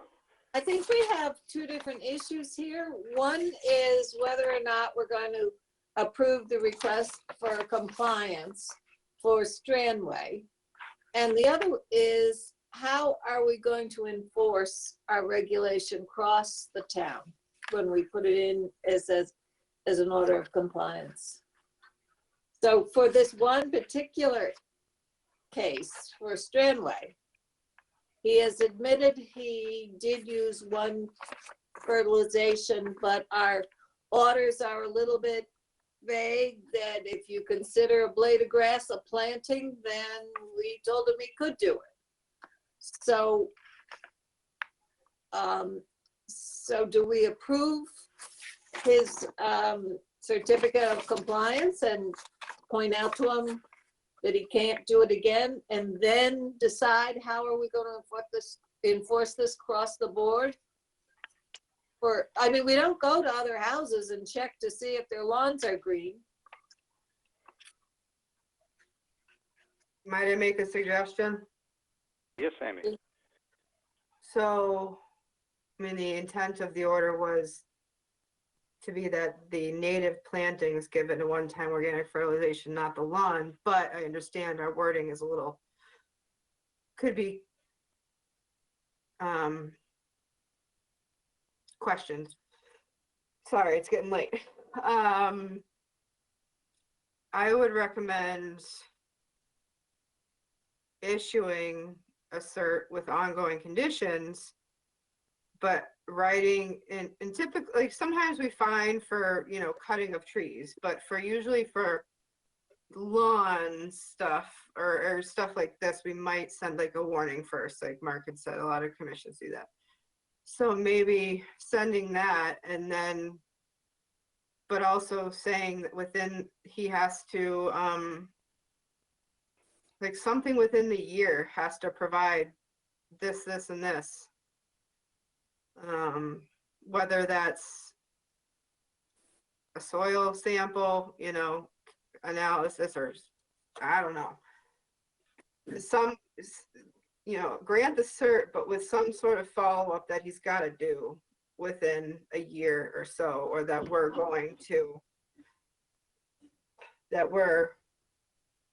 obviously if we I can put this on our radar and we can revisit this.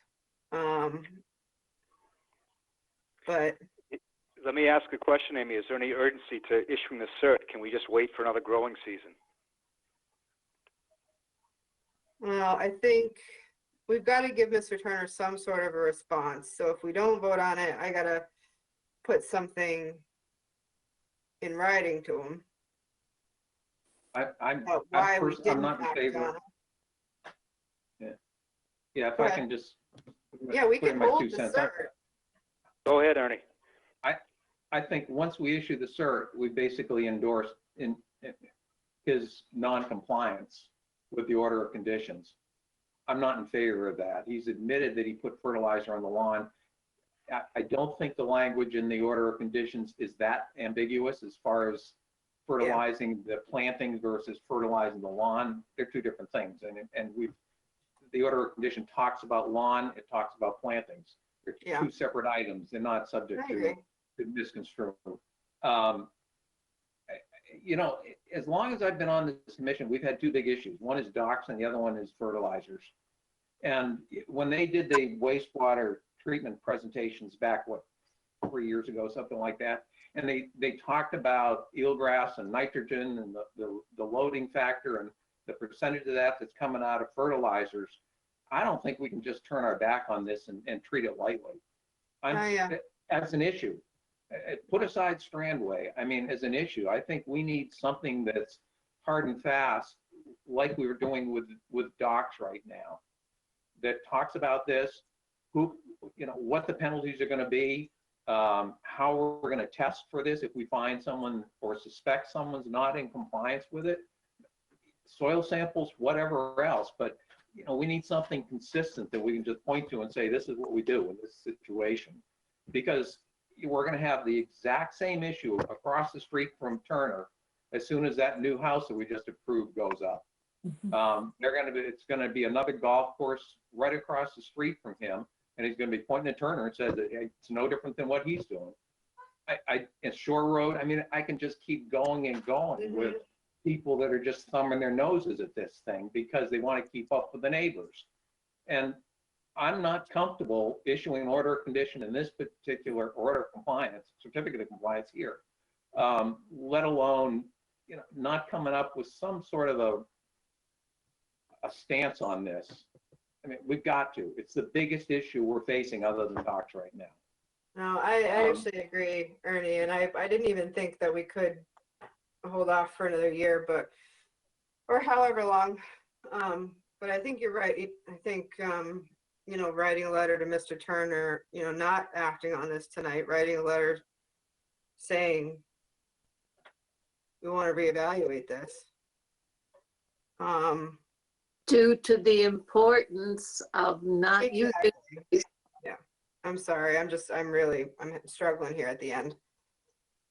So I think part of the conclusion here is the burden of proof should not be on the town or the Conservation Commission. It should be on the applicant. And I don't know how that works exactly, but I think perhaps writing a letter. I mean, there needs to be some proof that lawn is not being treated. And because it's such a widespread practice, we need to figure out a way to do that.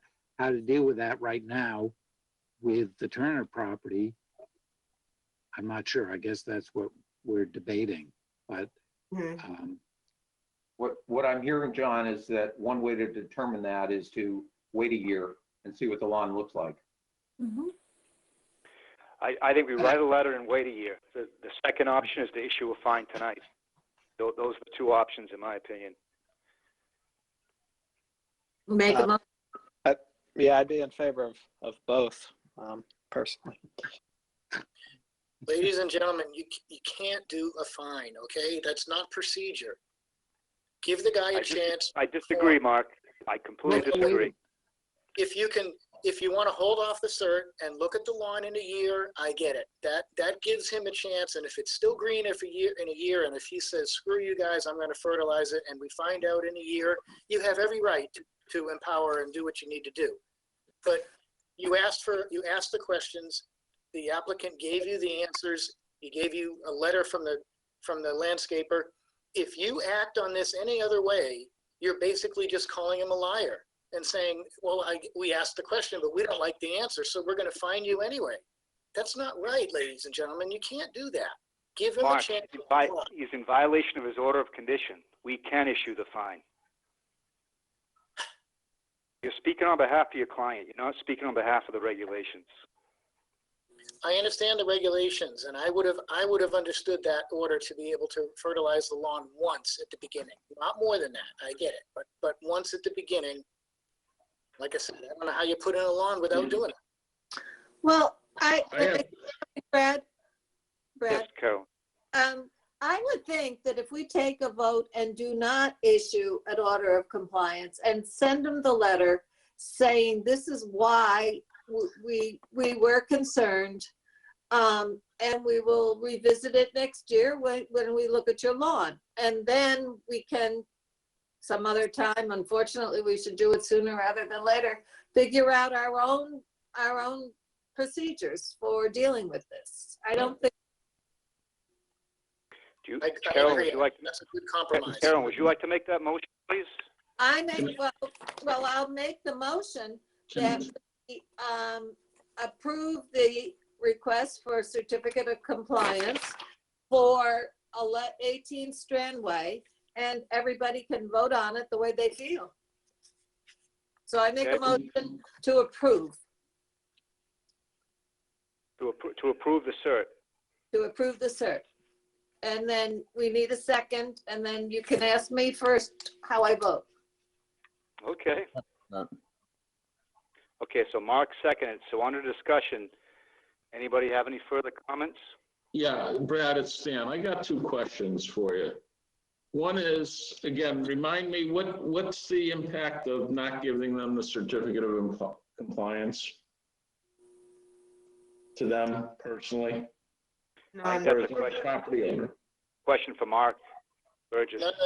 None that I know of. That's his residence. He's living there. He doesn't have any plans on selling it. I don't think there's any impact to delaying it. And by not issuing the certificate tonight and delaying it for a growing season, you give him the chance to comply. If he thumbs his nose in your face, you've got all the power and all the evidence you need to act on it. So the only impact is if he were to try and sell his property, then it would be an impact of not having a certificate. Or refinance or something like that. Okay. Now the second thing, and I have to agree with Mark Burgess on this one a little bit about giving them a warning, because we've done a number of other things without going into details where we've given people warnings for what they've been non-complying, like floats. And we gave them warnings, and then we said, okay, if you don't do it, we're going to give you a fine. So, I mean, there's another case where people were thumbing their noses at us, and we were letting them get away without fining them until we gave them a written notice. That's all I have to say. Stan, sorry to interrupt you, but how's that working out with the floats? This year it's better. What did you see at Witchmere Harbor today? Oh, I saw the one I saw that one. Yeah, I would not say we're getting a great response. No, I'm talking, Brad, I guess I'm talking specifically along Herring River. I didn't see any violations this year. Yeah, there's a couple. There's a couple on the west side, or east side, excuse me, right now. Is there? Okay. Yeah. Well, anyways, we've got a motion that's been seconded. We've got any more discussion? Okay, so the motion is to approve the cert, and so all those in favor vote aye. Those opposed, nay. Roll call starting with Stan. Nay. Jim. Nay. Carolyn. Nay. John. No. Ernie.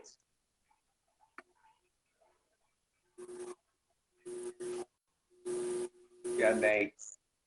And then Mark. I would vote yes, simply because I stand by the fact that the the wording in the order of conditions. It only says planting. I understand the intent of it, but it's arguable that planting could be anything other than just plants, because grass and lawn is planting as well. Okay. And myself, Brad Chase, nay. So the motion fails 6-1. And so we're not issuing the cert at this date. We would like to ask Amy to draft a letter to the property, and will instruct him that we want to wait for a growing season to see if he will comply with his existing order. That's if you fine. want, It doesn't yeah, mean I it's can- denied. It just means that you're not approving it at this point. So that's Right. fine. Yep. All right, can we still take a vote on the fine? If you want to make a motion, we can, yeah, at any time, Jim, you can bring up a fine. Yeah, I'll make a motion to put a $300 fine on for the application of fertilizer against the order of conditions on 18 Strandway. Okay, do we have a second? I'll second that. Okay. Well, again, all those in favor by roll call, say aye. Those opposed, Wait a say minute. nay. Excuse me, Mr. Chair. Can we have a little discussion first? Yes, I'm sorry. Yes, please. I don't have the order of conditions in front of me. Is there explicit language in there about no fertilization and no, there is, right? About no fertilization, no application of. Yes, and as you just heard Mark say, that he's a little concerned about how the language wasn't that explicit separating plants and lawn. Yeah, I get that point, but the standard language that we use all the time now, it was part of that order of Read it conditions. to you. There shall be there are no pesticides, fertilizers, or herbicides allowed to be used on this lot, other than what is called for and used by the land management plan by Blue Flax designed to eradicate invasive plants. This condition is to remain in perpetuity and shall not be released by a certificate of compliance. One-time organic fertilizer may be used for the plantings to help them establish.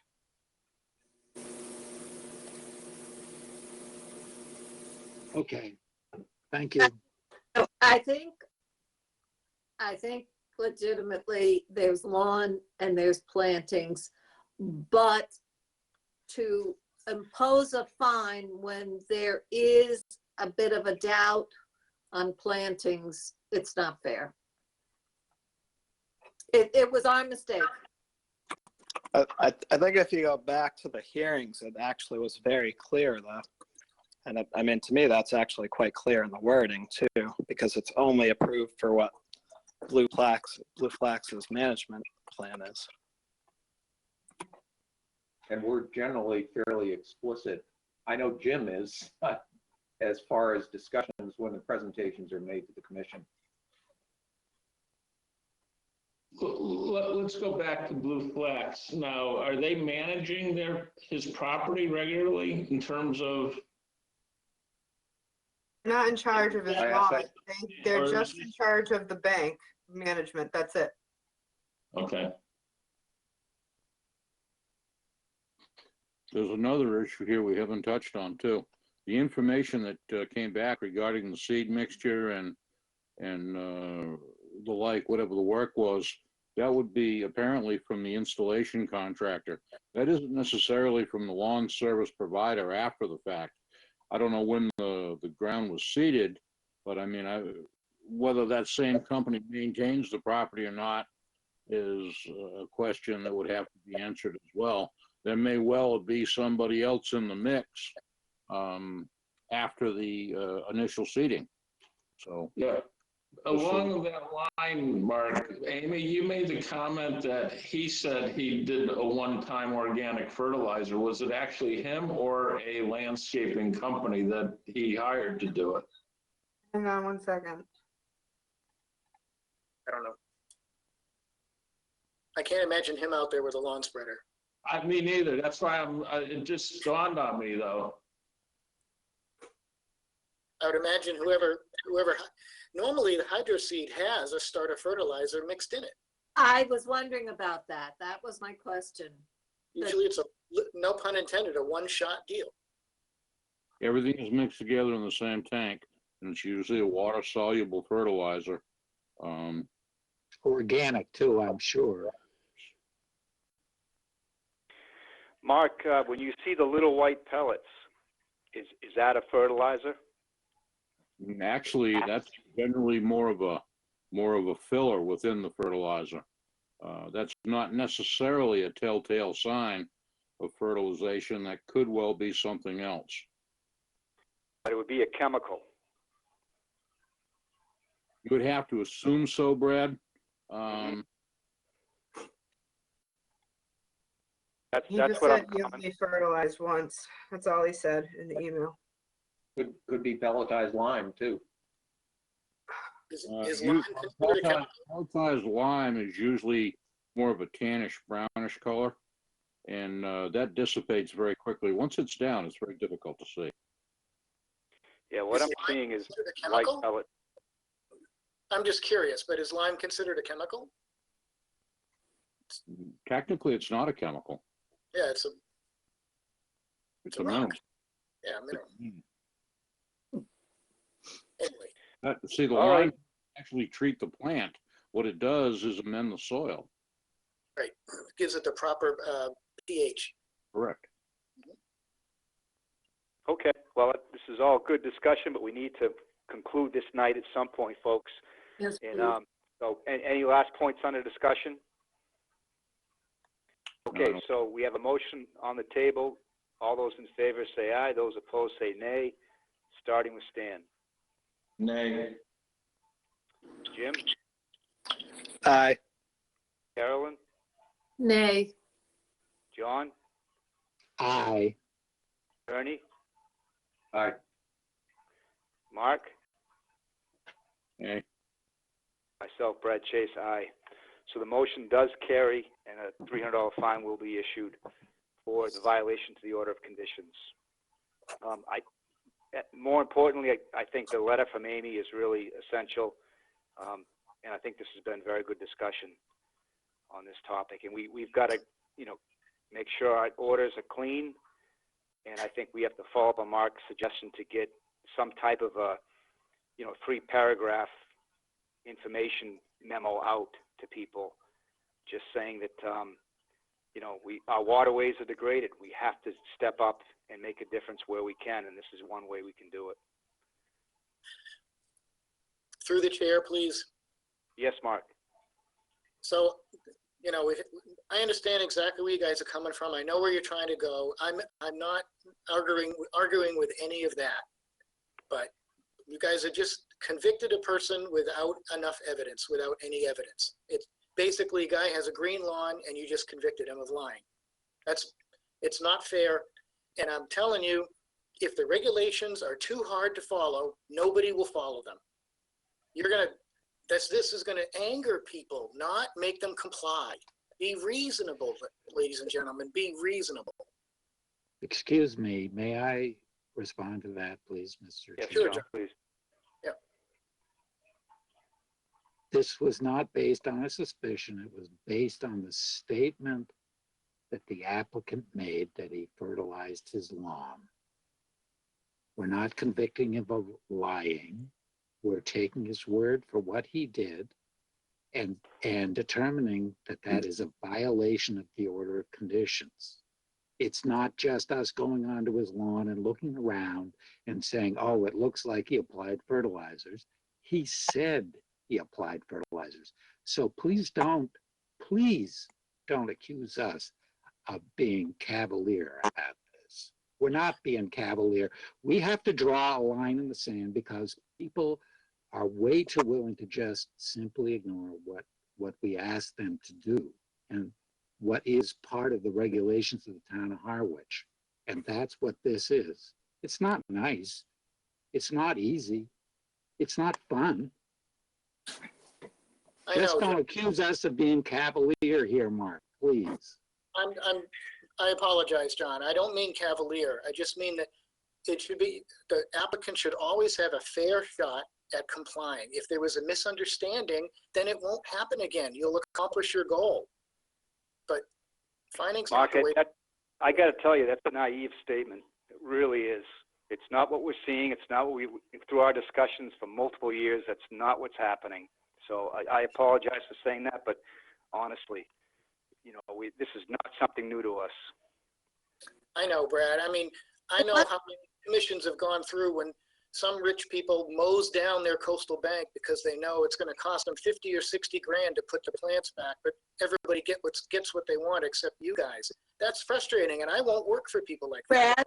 Brad, unless somebody makes a new motion, this is over. We haven't, or we still discuss. We voted. It's over. Yeah, I know. Mark asked a question and John rebutted, so I agree. I think we should conclude this discussion. Amy, anything else you wanted to bring up tonight? You have a set of minutes if you want to do them. And John, really quick, I never want to offend anybody. I know we disagree, but I never intend on offending you guys, okay? We can professionally disagree. All right. Okay, Anyway. well, let's conclude that discussion. And folks, do you want to take on one set of minutes or just adjourn? What it's worth, reviewed I the looked at the minutes and minutes, Amy. I didn't have any comments. No, I reviewed the minutes. I have no comments. I'd be happy to vote to approve those minutes. I reviewed them. I have no comments. Okay. All right, then, Carolyn, do you want to make a motion to approve that set of minutes, please? I'll make, it's the, I think I read the 21st, if that's the one. Which did you read, John? Maybe we don't do both. There was only one set In the Dropbox? in the Dropbox, October 21st. 21st. I make a motion to approve the minutes for October 21st. I'll second. Okay, seconded by John. All those in favor say aye by roll call, starting with Stan. Aye. Jim. Aye. Carolyn. Aye. John. Aye. Ernie. Aye. Mark. And You're myself, muted. Brad Chase. Aye. Aye. Okay, the motion carries. Amy, I think we're all set to adjourn. Do you have anything else for us? Nope, nothing else. Is All right, there well, the Amy, one on, thank you. is there the one on Gray Neck, or did we say that? We did already. Okay. Yeah. Amy, thank you very much for a long and difficult hearing. I appreciate it. And thank you all. I move that we adjourn tonight. I second. All right, seconded by John. All those in favor say aye by roll call. Stan, you're up. Aye. Jim. Aye. Carolyn. Aye. John. Aye.